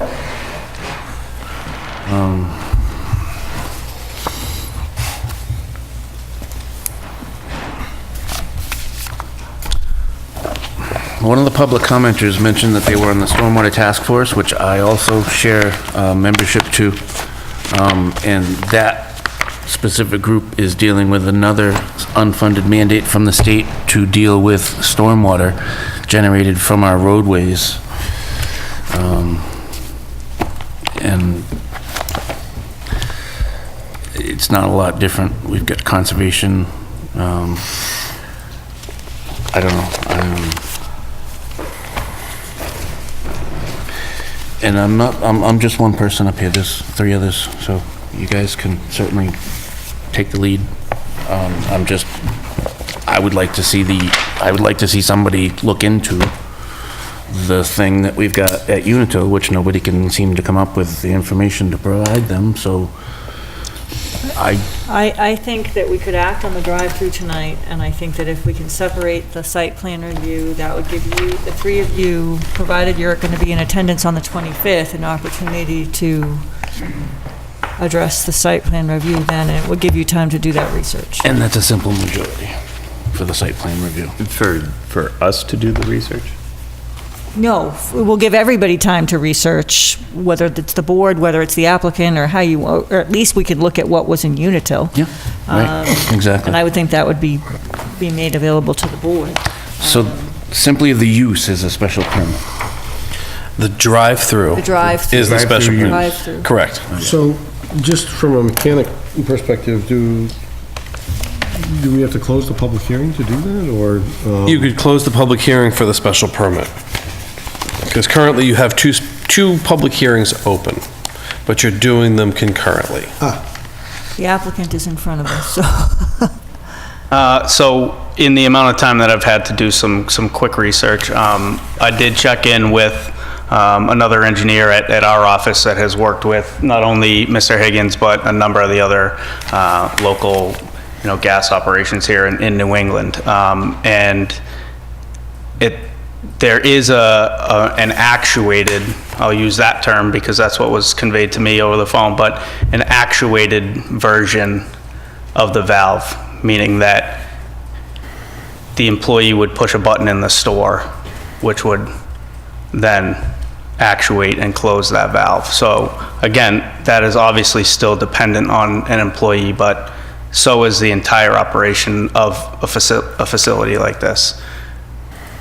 So I we would... certainly we like would- that better than the Yeah, manual. The emergency spill button, right? Yeah, The I like, big I red like button. that, I like that I would better be than fine the- with that, actually. But going out, opening a manhole cover, sticking a thing in it, turning the valve. Yeah, no. As, you Well, the know, manhole cover is 2 feet, the shut-off cover is Okay, 4 to so 6 inches. still, you're But you've asking, gotta you're use asking a this high school tool. kid. You have to You've got to use use this that tool, and they'd have to know how to, which way to Right, turn it. Exactly. Yeah. You know, it was like, remember, righty-tighty, lefty-loosey, right? So I think the red button, I like having a button. that would make my, right. that would, that would, I think, meet, would also align with the engineering recommendation for the shut-off valve, not declaring that to be manually versus actuated, but I'm still not comfortable with that, but that really, that's not drive-through, is it? That's not the drive-through. that's true, but that would meet my my criteria, I think. Okay.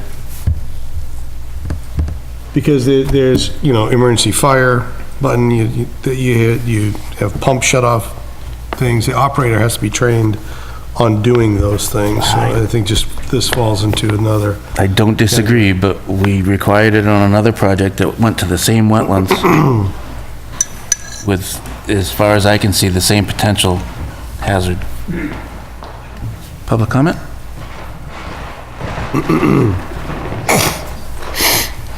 Dave Passios, 56 Whiting Street. First of all, I'd like to say that the actuated valve in the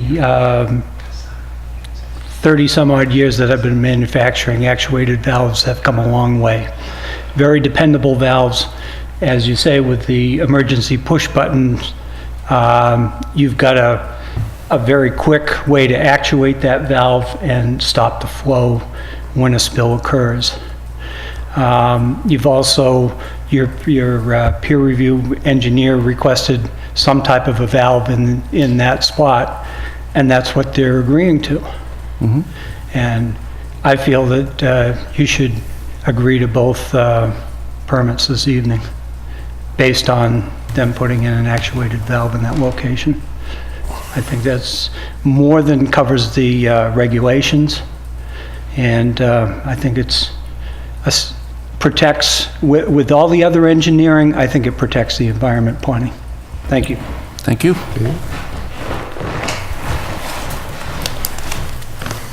All right. Well, Do we have any other? you still don't need me for the site plan, because it's only 3, and we can deal with the drive-through. Either way, So how do we address the public hearing for the drive-through? Because I'd like to move that we close that public hearing, if we're all... The only question I Close had the on special permit public hearing for the drive-through. Oh, is there another question? what are the hours of operation for the drive-through? Do we know? that would be a condition that we set after. The zoning board set condition of, I believe it was 5 AM to 11 PM. Okay. So the facility's open 24 hours, but the Correct. drive-through is only, okay. Any other questions? Okay, I'm sorry, what was the, You would motion that you're going to close the public hearing for the special permit for the Okay. drive-through. I'd move that we close the public hearing for the special permit for the drive-through? Second? Any further discussion? All in favor? Aye. Aye. Aye. Aye. And now I would move that we approve the special permit for the drive-through. Second? Any discussion? All in favor? Aye. Aye. Aye. Aye. Okay. Do you have a drive-through? Drive-through, no building. Yeah, So now, So, now we need to decide, do we close the public hearing for the facility? So, I think that,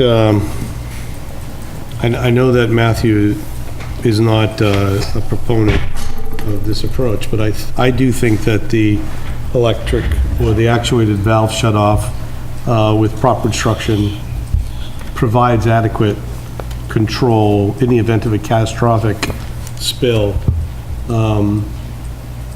Just like if there was a fire or some other major event, the attendant has to be trained to take some actions, and I think we would be covered by that. But I'd like to hear your guys' input, because I wouldn't want to close a public hearing if we didn't guarantee that it was. Personally, I would like to look more into it. I would, if I were voting on it, if you guys want to continue it, that's fine with me, but I would want to continue it and find out more about the Petra barrier system. I won't be here, but reading what I can, it's a simple device that goes in the catch basin, and it will let water flow through, and in the case of a major spill, the pathogen filter media will fully activate, creating a plug and stopping all contaminant flow down the drain, allowing proper cleanup and preventing costly environmental damage. It's very easy to monitor. It is actually a web-based system that you can monitor automatically. And I would like to understand what we put in Unitil and the potential economic factor. I mean, if we're talking about a small amount of money to do this, it makes sense to me to ask them to put that in. If you're talking, if it makes it, if it's an economic burden, then I would consider the automated actuator. But I don't think we have that information in front of us. So personally, I think waiting 2 weeks to get that, and then the three of you can make that, sorry? 3 weeks. I said 3 weeks. Oh, I thought you said 2 weeks, I'm sorry. I said 3 weeks. To get that makes sense to me. It's up to you guys. Well, and I guess my only comment is that what has been presented meets the standard and has been reviewed by our engineer. The concern I have about anything that you put in a catch basin in particular is I feel like it's negating the deep sump catch basin aspect of things. If you want to install a device, I feel like it should be downstream and let the rest of the system function and use that as, a last-ditch effort. And I think That's exactly what it's supposed to be. That's what it's supposed to be. Just like the valve. The valve is a last-ditch effort. It's a last-ditch But if effort. you're going to install that in the catch basin, in my mind, you're taking the grate out and putting that in. Isn't that what the picture shows? No, it sits in the grate. It sits in the grate. I understand, and the water coming off of the site goes through the grate first. Yes. So And you're... it still does that. I don't understand your No, point. my point is, if you have water that's contaminated with fuel, Yeah, It's going to it block. goes through the grate, yeah. goes into a deep sump catch basin, goes through the whole system. Your last-ditch effort should be at the end of the system, not the beginning, because right now, you have water and petroleum mixed together, it activates, now it won't even go in the basin, now it's just running all over the ground, into the street. Yeah, it has to into be- other it has systems to that be- potentially... At the very end, it has to be downstream at the And very that end. device Right, that you that's showed right. me is not that. You just put We've that at the closed, end. I think. Oh, you did? I think, didn't we close it? Add this at the end of Oh, the I'm sorry. Oh, we don't have a catch basin On the building. Well, I'm saying, We and close the that's when public Unitil on the didn't either. drive-through. and they Don't put say anything one about the in. drive-through. Unitil Okay. didn't either, and they put it in. I think the discussion Phyllis Lock, 50 Sunset Lane, I think the discussion you're having right now just shows that you need more time. I would agree. And, the wetland needs protection. The wetland can't be here speaking for itself. We have to protect the wetland. And I would agree with that. I think that when you talk about the standard, the stormwater standard is very different than protecting the wetlands. And I think that when we're looking at a plan that is in close proximity to wetlands, and we're looking at a fuel system that potentially could contaminate that wetland, we have to make that part of our decision, not does it meet the stormwater standard. I think this is a different question, and I think it is under our purview. So, looking at the drainage, grading and drainage plan, that,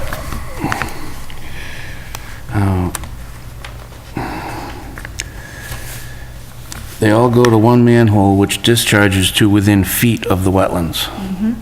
So that, in my mind, would be within the jurisdiction of the Conservation Commission as well. But that's not my call to make. It is the Luppel, it is petroleum product. It does discharge directly to wetlands. And again, none of us really seem to be very clear. I appreciate you looking into the extra, yes, go ahead.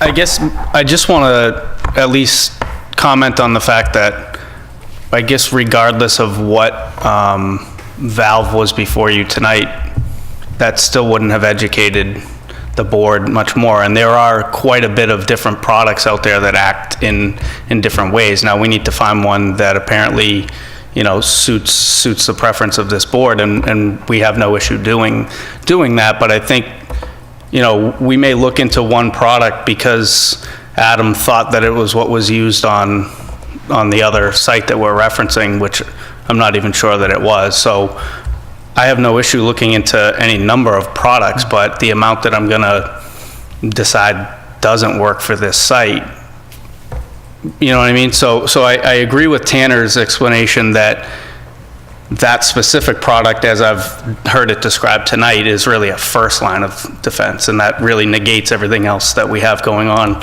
in the intent of a closed drainage system that has all of this redundant capacity. So I would probably right off the bat, and again, I need to do my own direct research on that. To me, that's not the product that I even think that you guys are probably looking for, because of Tanner's explanation that then you'd need to implement that at each location that is an inlet to this system versus having one shut off at the very last end, and that allows us to accommodate. I mean, there's thousands of cubic feet of storage in that underground system. This is all controlled to flow at a slow rate. I mean, The other system had that as well, had underground. The other system, no, it was a catch basin to direct discharge to the wetland. There wasn't an underground infiltration system? It had a catch basin and the pipe ran cross-country to a manhole, a second catch basin connected to the same manhole, and they ran cross-country to a daylight into the wetland.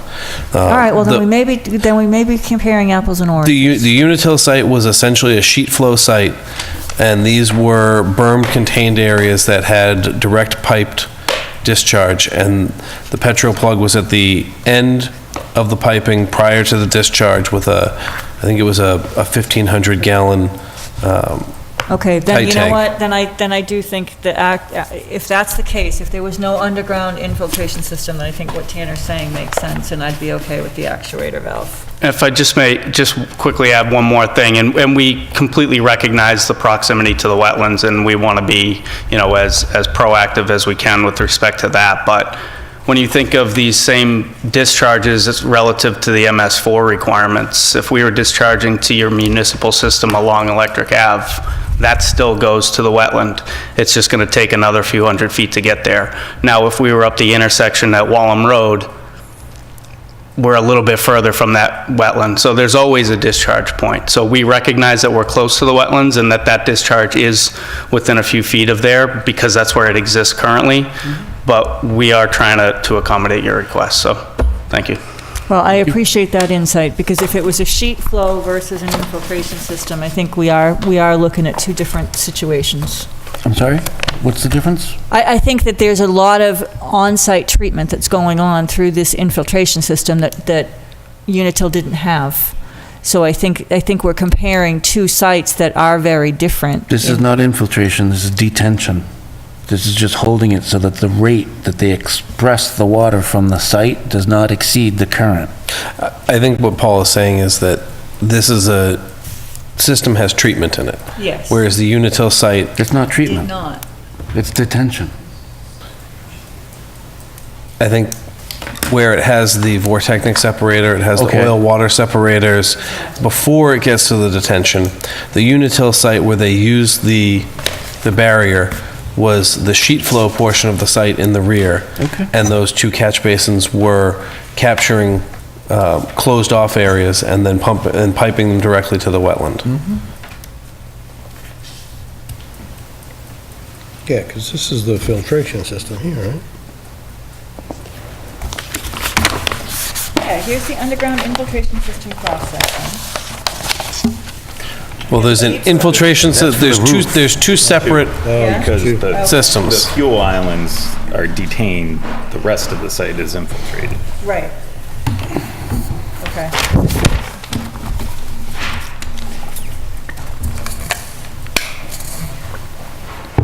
No, it's okay. Where's your feeling, sir? Are you still of the mindset you'd prefer to?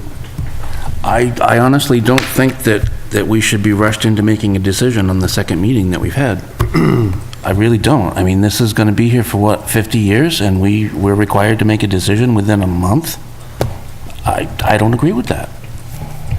And it's not like I'm against business, it's not like I'm trying to delay anybody, it's not anything, aside from, I don't have the information that I feel that I need to make a proper decision on it. It's a gasoline station in a wetland. You know, and I'm not going to apologize for having that opinion. I have a lot of understanding of all these systems that we're talking about, and I think that we need to have a little bit more information than we've got. You know, we've come up with questions. You know, the prospect development, our review engineer is a great engineer, but he didn't understand that there was a bathing beach and that there was a direct discharge to it. And that completely, entirely changed there their was drainage. what, I'm sorry? A bathing beach, which made it a critical receiving water, which completely changed the drainage required to outfall to it. Okay. So, you know, and I'm not claiming to be a professional. I'm simply stating that I have some understanding that I don't have all the questions that I have answered. I don't have all the answers that I would like to have to feel comfortable making a decision in the positive. And I'm not going to apologize for it, but I think if the three of you, I mean, we can, you know, if we don't have all the information we need, I do share the sentiment that to try to make the decision in 2 meetings, you know, if we need more time, we need more time. And, you know, if the three of you are going to be here on the 25th, I think we should just wait till the 25th and look at that information and make a decision then, and know that we're all comfortable with that decision. Well, and I don't know, do we need to, I don't know.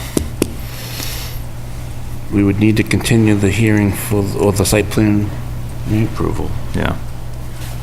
And then the challenge becomes we need a unanimous vote at that point too, which. And if it's shown that I'm talking about the wrong thing, or that what they propose is completely adequate, then hey, so be it. I've been wrong before.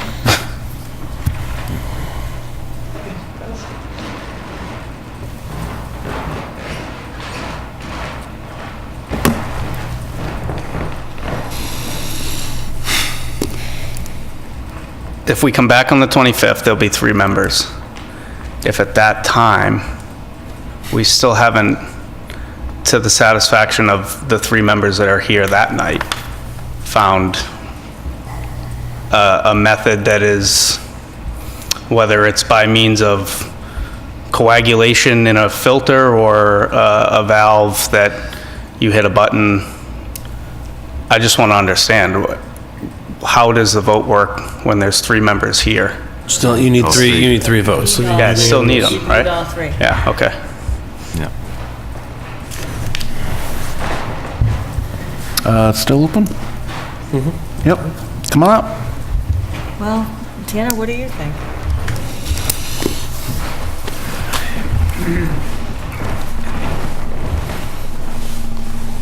Dave Passios, 56 Whiting Street again. I'd just like to make the comment that, you know, out on the street over the past few years, this is exactly what I keep hearing, is that applicants are brought back time after time after time after fulfilling conditions made at 1 or 2, you know, at one public hearing, or I should say a continued hearing, come back with a solution to those conditions. Then they get more conditions thrown at them, come back a 3rd time, get more conditions thrown at them. And this is one of the things that's been a real complaint out in the public. I know, I've heard it. I don't understand, as you discovered a few minutes ago, you have apples and oranges when you're comparing the two sites that brought this whole question up. You have separation, you have infiltration systems, you have separation systems, and you'll have an automated valve. You have everything that's required to protect the outflow from that entire system, and a well-designed system to separate what you're trying to keep from leaving the site. Correctly engineered, covers all regulations. You don't have a clue as to what these other products are. You know what you're looking at and what's been approved or agreed to. I think it should move forward. But again, obviously, it's totally up to you guys. Okay, thank you. And to react to that, I do have a clue, but I don't have all the information that I need.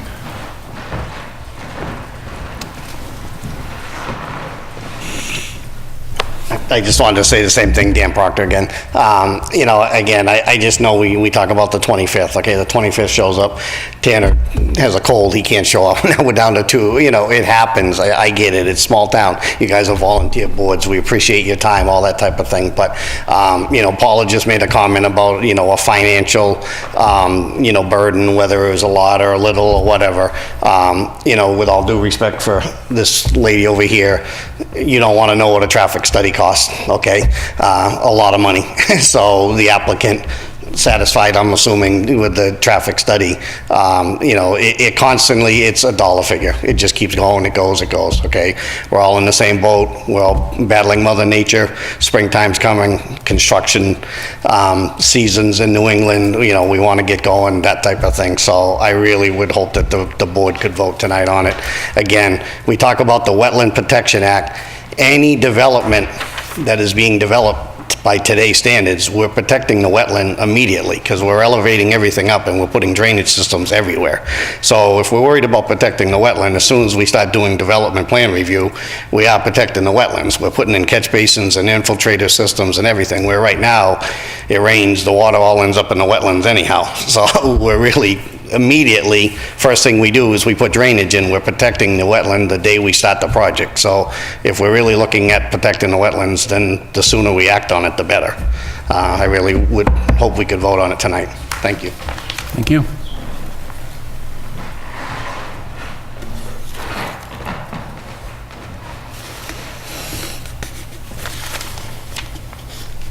We can vote on it tonight. We could. Even if it was 3 in favor and 1 against, they could still get the site plan.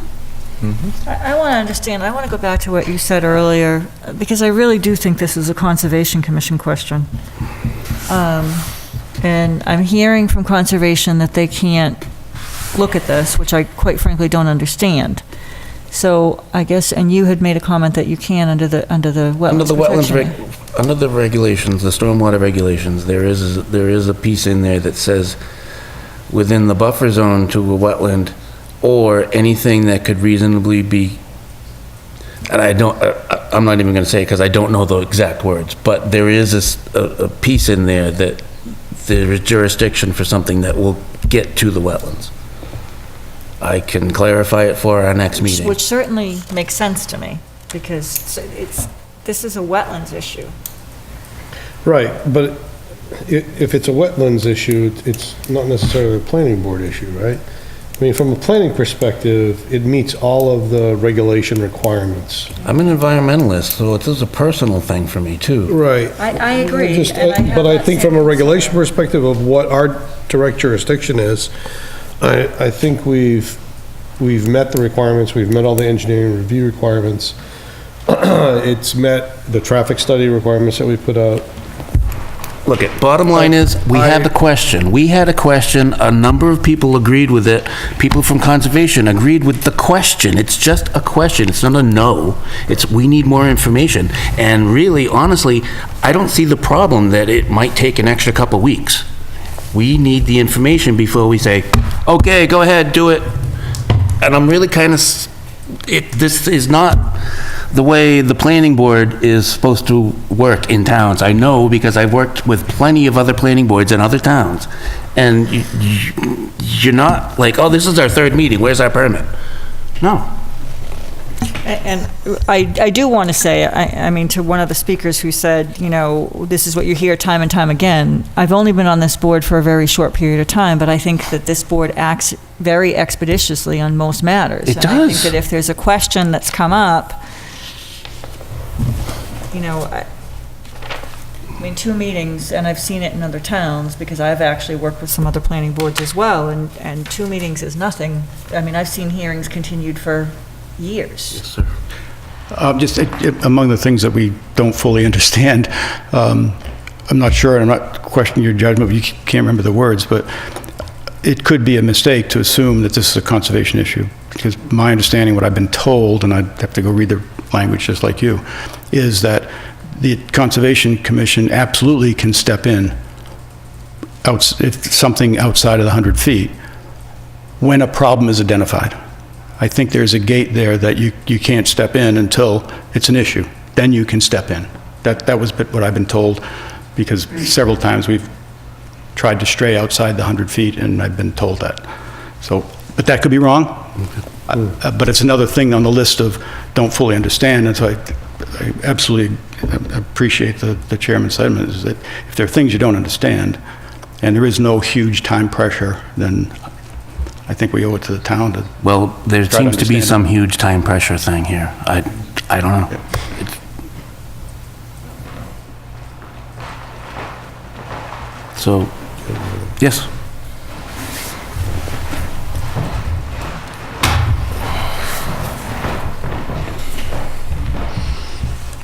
Dave Passios, 56 Whiting Street.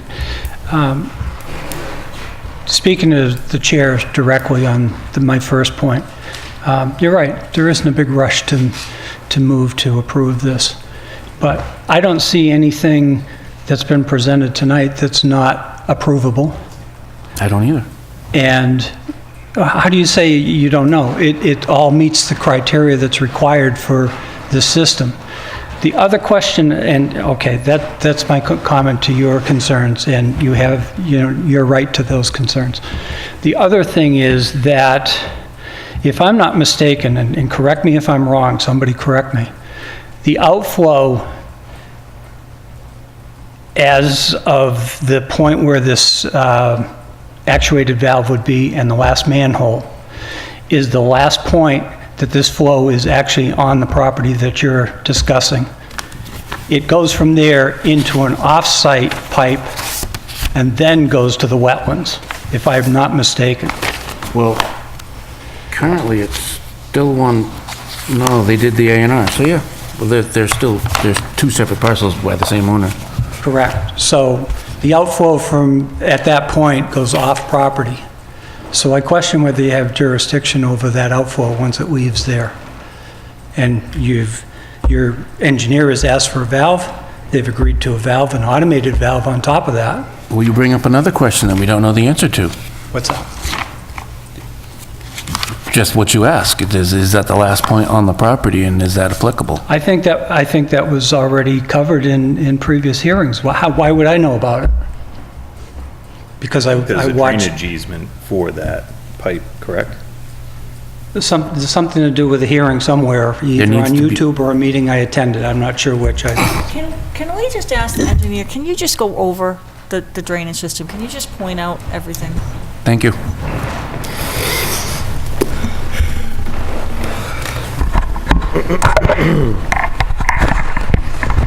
All right, so in the portion of the site that we're talking about, which is our acronym LEPL, starts right here. There's a contour grade break in the grading of the parking lot. So the rear portions of the site are separated from the front portions of the site, which are considered the fuel use, the high potential pollutant load use. Also, at the shared driveway, again, there's another ridge line in the pavement. So all stormwater is contained within local low points, and this is essentially quadranted out. So this is the previous plan. So, this area is slightly different because there's one more pump on here, but everything's still, we're still talking relative. This is just an old plot. Here's another, again, contour, a high point, a ridge line, and that runs through to the bottom. And similarly, running with the canopy is another. So you've quadranted this front portion of the site. Now there's a catch basin, there's a trench drain which leads to a deep sump structure. Although it doesn't have a catch basin grate on it, it still has all the same internal makeup. So these two front portions are captured by deep sump structures with hooded outlets. Then similarly, the two rear quadrants, another deep sump catch basin and a fourth one here. So each of those within a 4-foot diameter structure, pi r squared, do the math real quick, there's about, call it 20 gallons or so of floatable storage within the top of that before what happens is that volume becomes enough that it slips underneath that hooded outlet and moves downstream. Then all of these are connected to what we're calling first defense units. Those are the proprietary units. Those are 6-foot diameter structures that, that have 500 gallons of oil storage each. So there's 2 of those. So there's 1,000 gallons total there. These are upstream of a large detention system here that has thousands of gallons of storage, although it's using positive flow. So it is always draining because it's just intended to control the rate that everything leaves from this portion of the site. But again, it's a controlled rate. And then downstream of that is one more manhole here, and it's not the last manhole on site because we have to tie into the existing line, which is actually here. But our last manhole associated with the fueling portion of the site is where we would have that valve. So all of this is contained on site, redundant opportunities to capture it, redundant volume. There's an O&M that goes with these structures on how they should be maintained, how frequently they should be.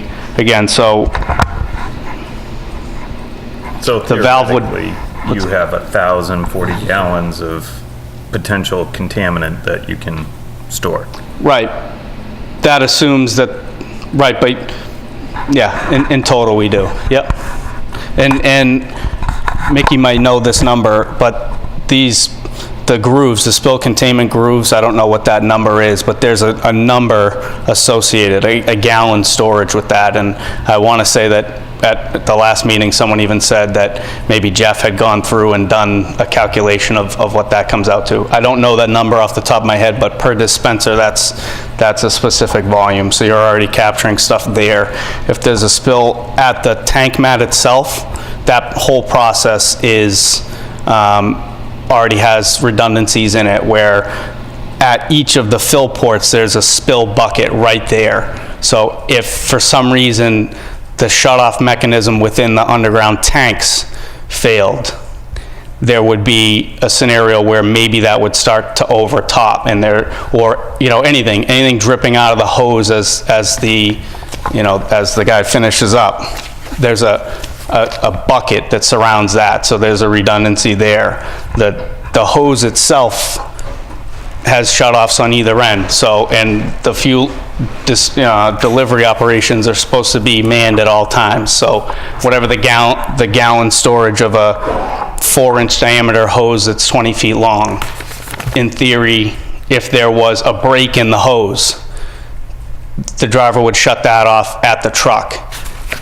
And in a worst case scenario, those trucks that you see pull up, although they look like they're 10,000 or 12,000 gallons in total, there's sub-compartments in each of those. And so the max of any one of those compartments is only maybe 4,000 gallons. So, I mean, that really 4,000 gallons would be the scenario that we're talking about. And if that was in play, a shut-off at this location would hold 4,000 gallons behind there, because this underground system has thousands of gallons of storage, plus, like we talked about, as everything backs up, eventually what you could end up with would be some type of puddle, right, that sits above the elevation of each of those catch basin grates. That would really be the worst case scenario. If someone were to drive into the dispenser island with their vehicle, there's a shear valve in those dispensers that shuts that entire pump off from the entire system immediately when there's that impact to that. So there are multiple redundancies in this as it stands currently. Does that help? From that last manhole, where does the pipe go and where's the wetland? Yep, so it runs to one more on-site manhole. This is where we make our connection to the existing pipe. That then runs through Dan's property for, I don't have a scale, but that might be 150 to 200 feet to where this green line is the wetland at the north. And is there a drainage easement there? Yes, there will be one in place. That easement document's already been drafted. And it shows on the current plan. No, it doesn't. Oh, it does, yeah. The drainage easement. So, and again, what I was trying to relate to before is there's an entire drainage system out here along Electric Ave. So there are actually pipes that connect to these structures right now from the Proctor site. If we were to continue to use one of those and discharge here, we wouldn't be directing discharge right to this wetland. But where does it end up? Right, it goes the same. So, and that's what the MS4 requirements are all about in terms of, protecting and mitigating the stormwater that goes into municipal systems. And so all of these discussions that we're having are real, but relative to the proximity to the wetland versus, we wouldn't look at this stormwater any differently because of this proximity to wetland. We would still design this site the same, for what it's worth. Thank you.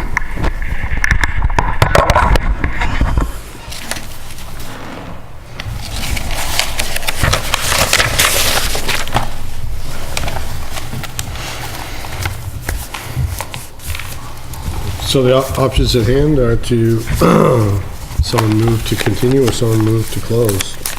And then we vote or we continue. Pretty much.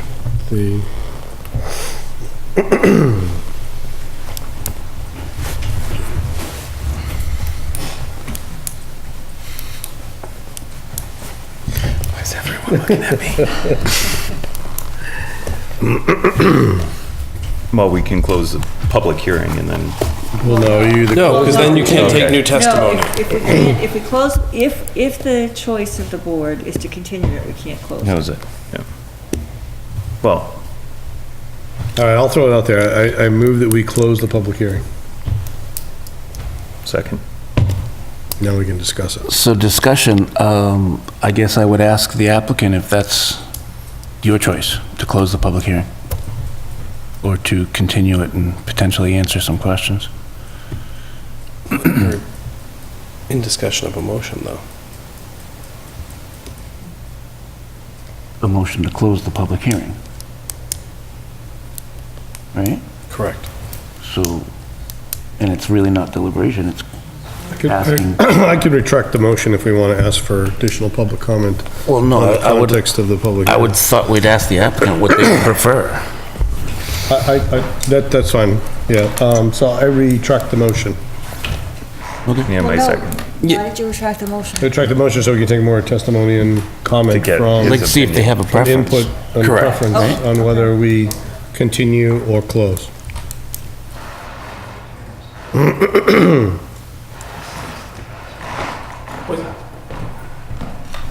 Was there I might have missed the question. Was there a question? No, basically, we were trying to make a motion to close the hearing, but the question I would put to you is, would you prefer to close the hearing and have us make a vote tonight, or would you prefer to continue the hearing to a later date and possibly provide some more information? I would rather not continue the hearing if it was up to me, but I'm happy to leave the meeting open and answer whatever questions the chair or the board might have. So if we close the hearing, then we can't take any further testimony, so that you couldn't answer our question. But we can continue to deliberate. We could choose to vote on it tonight, or we could put that off and vote on it another night? Correct. Once you close the hearing, you can't, now theoretically, Shouldn't close the hearing unless we're ready to vote. Well, that's kind of what I was getting at. I didn't want to put, you know. Can we do a straw poll like we did the other night? Well, certainly can. I mean, that's up to the board. straw polls were for special permits only, weren't they? Or no? No, I mean, and you can always do a straw poll. Okay. I mean, it's non-binding and... Sure. I have no problem with that. So may I speak before you do that? Yeah. So I built a lot of gasoline service stations, I've done a lot of development, I've been in front of a lot of boards all over Massachusetts and all over other states. As I sit before this board, I don't feel that there's a member of the board that's against this project. Right. I feel you'd like an additional piece of information. So there has to be a condition. You have to be able to condition this. You have to be able to come up with a condition that satisfies. So, I mean, if I asked you, and don't answer, are you against this project? I don't think I'm going to hear one person say, yes, I'm against this project. There has to, you do this like you're a planning board, there has to be a condition that would make you feel comfortable. Now, I build gasoline service stations for a living, and if you don't know this, 20 feet of gasoline floats on 1 inch of water. So you have to ask yourself what you're trying to protect against. If you're trying to protect against hydrocarbons or free product getting to that wetland, it can get to that wetland at the Walmart parking lot. It can get to that wetland when there's a car accident on Electric Avenue. The gasoline, we all drive vehicles, gasoline can get, but the beauty of it is it floats on the surface. It doesn't sink into the wetland and contaminate the turtles. It can be, what happens in the real world, tanker trucks running down it gets a car accident, there's a surface spill, what do? You call Clean Harbors. And they put the absorbent booms, they suck the water out, they run it through carbon. It's very, like we're kind of like talking about what if Chernobyl happens? You know, what if there's nuclear meltdown? That's what we're like, that's kind of the way this meeting's gone. But we're really talking about gasoline. And every safeguard is in that service station the way it's designed. But if there's an additional condition that you want, then let's come up with a condition. The condition could be, we submit data to your planner, and your planner, through an administrative review, submits it back to you. I'm not trying to put pressure on you, but, you know, Mr. Proctor has a purchase and sale. He needs the money to go out back and build the rest of his property. I mean, there's a lot of things that have to happen. We started this process, not before you, but we're on 9 months. So everybody's anxious to do it. You could approve this tonight and write a letter to Conservation tomorrow saying, hey, we want you guys to look at X, Y, and Z because we didn't feel qualified. There's a lot of different things that you can do. And the right answer isn't always just kick the can down the road. Well, without your prompting, I can tell you what my problem is. My concern is that there are 2 irresponsible people. One of them as the attendant at minimum wage, potentially teenager, attending, and another one potentially teenager, potentially irresponsible, gasoline all over the ground. Nobody notices. You know, maybe it happens once a week, once a month, once a year. I'm not quite sure how long this station's going to be here, but I'm sure that would build up and build up and build up. So what I'm concerned about is something that is not required to have somebody even aware and will not only stop the leakage of this hazardous material into the wetland, but will also set off an alarm so that it doesn't matter if they're aware, they're not going to be able to miss it. Are you an engineer by degree? Yes. I'm an engineer by degree. If you want to protect the wetland, you should come up with a condition that says I clean my catch basins semi-annually. Well, Because those catch basins are what provides the volume of gasoline that floats on the top, whether it's drippings. You said earlier, when you fill your car, you're one of those guys that lets it overflow. I don't do that. That's the gas. I don't do that. That's my gas can. If you really want to protect the wetland and you're an engineer, forget all these products that have some slight percentage of actually working, and just put a condition that we clean our catch basins semi-annually, and we send the result of that cleaning to your Board of Health. I'm not qualified to make this decision on the material or the product. So that is why I am withholding my positive vote, because I simply need some more information. That's all. There's 3 other people here. Then I would... Potential. I would also like to see a straw vote. Okay. Okay, I'm gonna, before I say how I would vote, I'm gonna make a couple comments. I think that the condition that you just mentioned, I think, is one that I would require. I would also require the actuator. I share Mr. Allison's point that I don't think we have all the information, but I also believe that when I was looking at the Unitil site in comparison to this site, they are different. The topography is different, the stormwater plan is different. I wish we had asked this earlier in our review. I wish we had picked up on this when Mr. Walsh did his first review. But at this point in time, I would vote to approve it with those conditions. I'd approve. Same. I would approve, again, with the conditions that we've discussed. But haven't we already heard that the conditions aren't something that we can write into it? No, the clean catch basin. The clean catch basin's condition you can certainly put in there. And the actuator that we agreed to in lieu of the manually rotating valve. What was it about Board of Health? I would like a copy to the Board of Health and the Planning Office.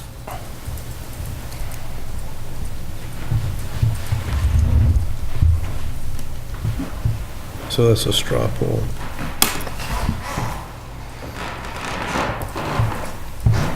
So I'll reiterate my motion to close the public hearing. Second. Any further discussion? All in favor? Aye. Aye. Aye.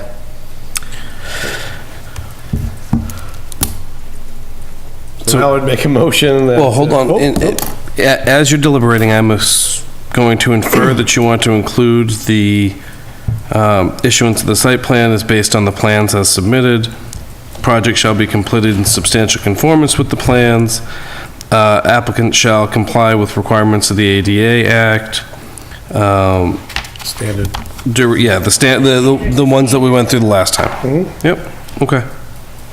And then the condition of the actuator, the button activated actuator valve, and the semi-annual cleaning with report submitted to the Board of Health and the Planning Office. Correct.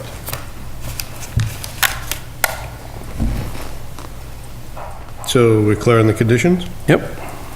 Okay, so I would move that we approve with the conditions as we just discussed and documented. Second. Any further discussion? All in favor? Aye. Aye. Aye. Aye. And if you wish to continue this meeting, you need a motion, because it is 10:28. I have a hard stop at 10:30. I do too. So I would move that we table the rest of the agenda to the next meeting on March 25th. Second. Any further discussion? I feel bad because MRPC has waited. They have waited. 4 hours. Yeah, you know what, I think we should Then maybe you have a public comment before we table, well, you just voted to table the other issue. Well, you don't even need to stay. We could still have a I quorum. just said I have a hard stop. No, I can't, I have to go, I have to leave for Boston at 3:38. Oh, jeez. Thank you. Thank you. What was that funny? Huh? What was that funny? I like the conditions. No, I didn't. No, it's Oh, only just about because I was shocked that, we were all just shocked. Can we just have public comment? I would love to hear from MRPC. I would too, before we close. I'm So fine with can it. we table all the items except for public comment? So you. I can. So, To accept that amendment? so I will accept that amendment, but you're also gonna have to move that you extend the meeting, because it's going Correct. past 10:30, if you're gonna take public comment. You have 1 minute to do it. Go. So I'll amend my motion that we move all items to March 25th meeting with the exception of closing public comment. Second? Any further discussion? All in favor? Aye. Aye. Excellent. Now you have to. Yes, move please. about extending the meeting. You have to move about extending the meeting, as we're 1 minute. I have to move to extend the meeting? Meeting terminates at 10:30 unless you... I just want to thank you. I don't know if you were going to have a public comment, but I just want to thank you for, taking that discussion and having such a detailed discussion on that. Thank you. I Thank you for your patience. Appreciate that. I would make a motion to extend the meeting beyond 10:30. Anyone gonna second that? Second? Any discussion? All in favor? Aye. Aye. Yes, please. Good evening again. Good evening again. My wife's not expecting me till 1 AM. I just texted her. Oh, perfect. This is not an issue, but there's a discussion of CDBG management and DLTA management. Is that the only discussion? Are there other questions? I'm fumbling a lot, and I've been trying to prepare for the last 3 hours. Did you see our last meeting? I'm sorry? Did you see our last meeting? No. No, okay. It came up. Yeah, I have to excuse myself, so thank you. Yes, thank you, Ken. It did come up, and I believe it was in committee reports. Yep. So our committee report had reported, and then there was something about a DLT walkability, and then something about economic development. DLTA grants. I watched it and I wrote it down as I was watching it, so this is, and then the statement was something about the consultants of the MRPC, and he don't mean to disparage, but some changes and improvements have happened. Oh, there was problems with there was mismanagement. So what triggered this is I'm the MRPC rep, and so when I joined MRPC, I think I've attended every meeting except for one. And through those meetings, there's been discussion about the community block grant in Winchendon, and another situation in which record keeping wasn't 100%, and there were some findings and some issues. MRPC is working through those issues, and we don't have any significant grants going on with them right now, and I really haven't brought it up much at my committee reports, other than to say that some staff has changed and we're working through some issues.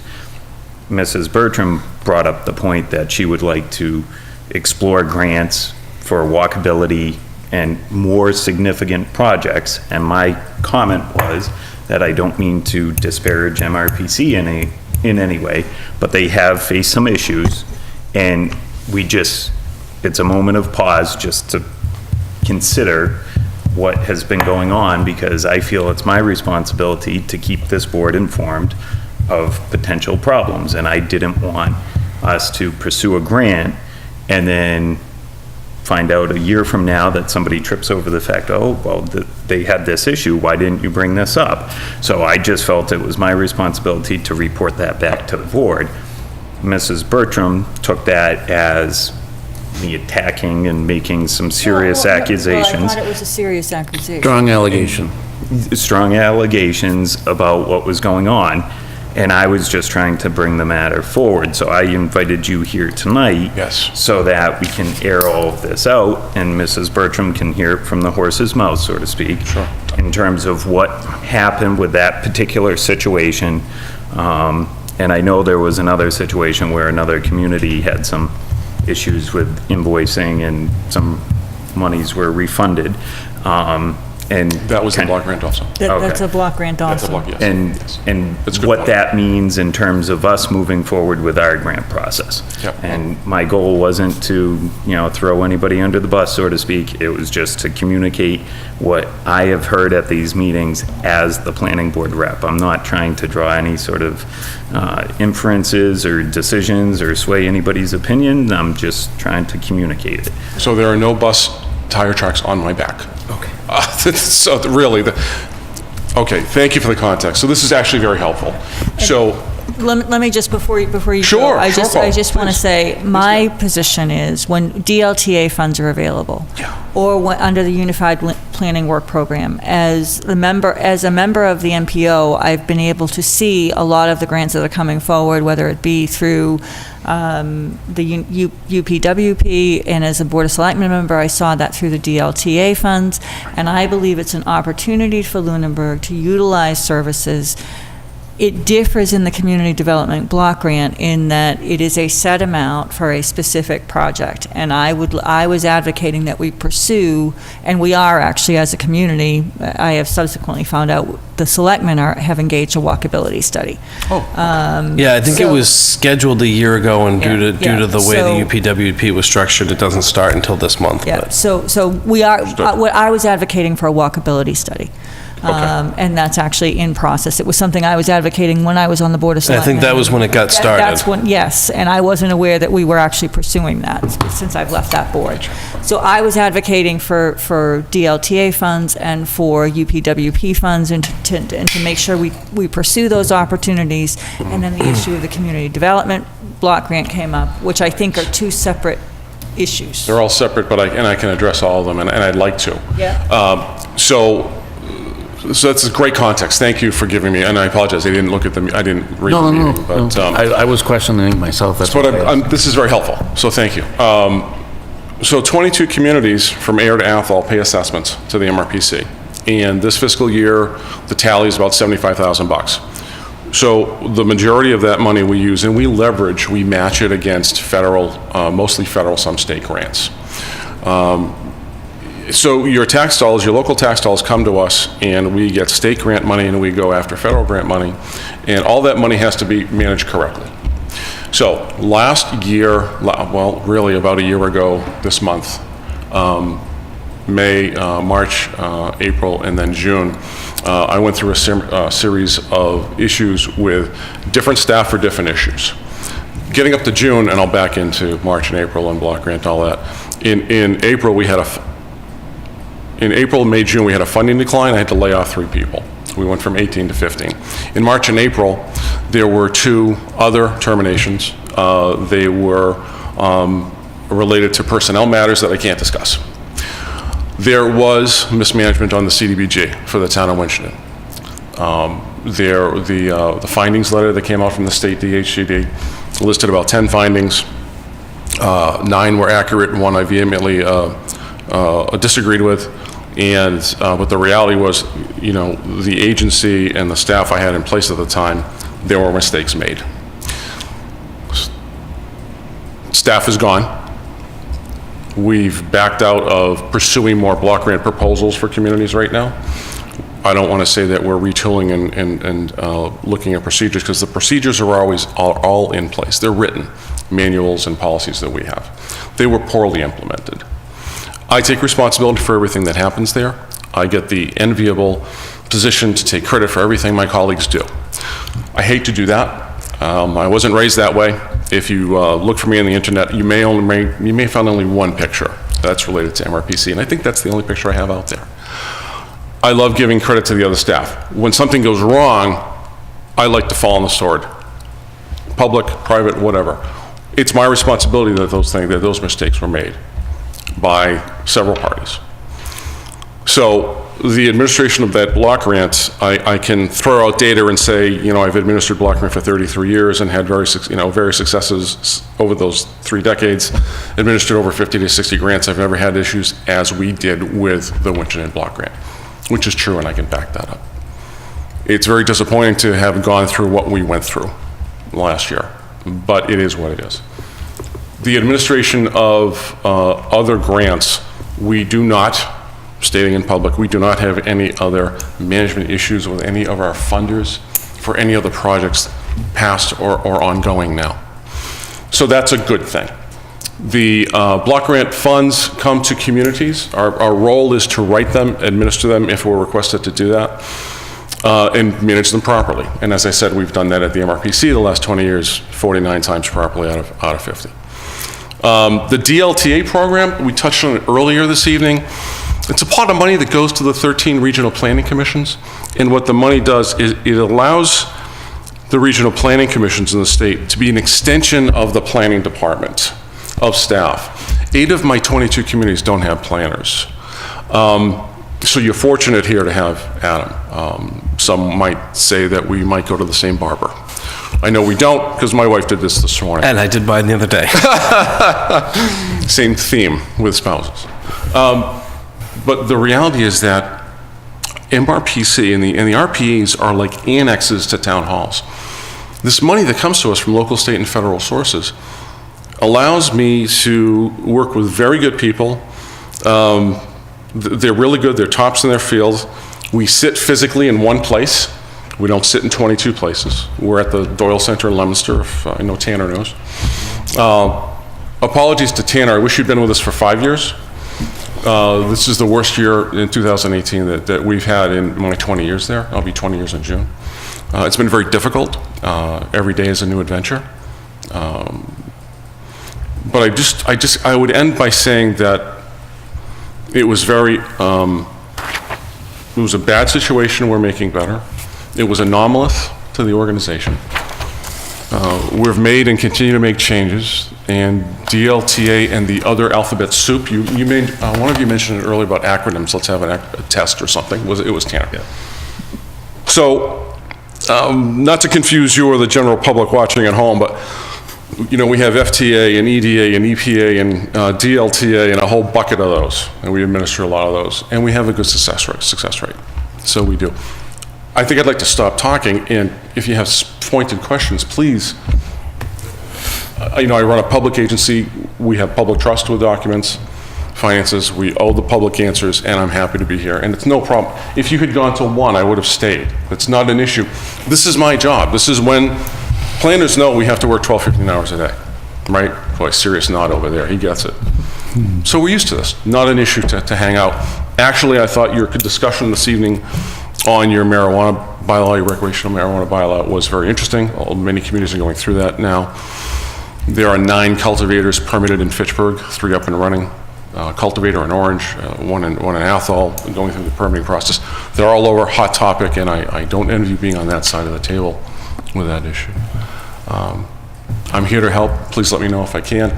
Glad you're pursuing walkability under probably the R3C, our Mass DOT contract then. It's under the UPWP, I don't. So that's our Mass Department of Transportation contract. Yeah. Exactly. Yeah. So that, and the UPWP is Unified Planning Work Program. Right. The annual scope of services that goes from 10/1 every year to 9/30 every year. And for whatever reason, I guess it's upcoming, if I understood that correctly. It's supposed to be starting this month sometime. Yeah. This month. So it started. So for us, it started 10/1. Yeah. 18. Yeah. This is the project year we're in. Correct. The federal fiscal year that we're doing the project. So, and I'm glad we're doing that. That's good. If you're interested in DLTA, that's great. I applaud you. It's free services. If you would like some other information on DLTA from other communities, we can supply that. You know, hey, you know, give you phone numbers and names. Other planners, planning boards. You know, how do they really do over there in Ashby and Hubbardston and Air? We can supply names and numbers of people you to talk to.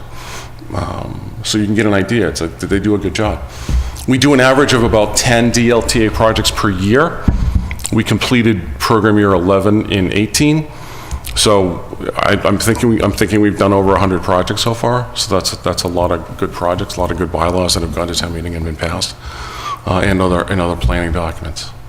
I really am going to stop there. Don't let me talk anymore. Mr. Chairman. I love to have people talk. I can go on all night, and you've had a long evening. Is this the documentation that you said you would bring at the next meeting? Yes. Didn't he do a good job? Me? Next time he asks you to come to a meeting, make sure he gets you on the agenda.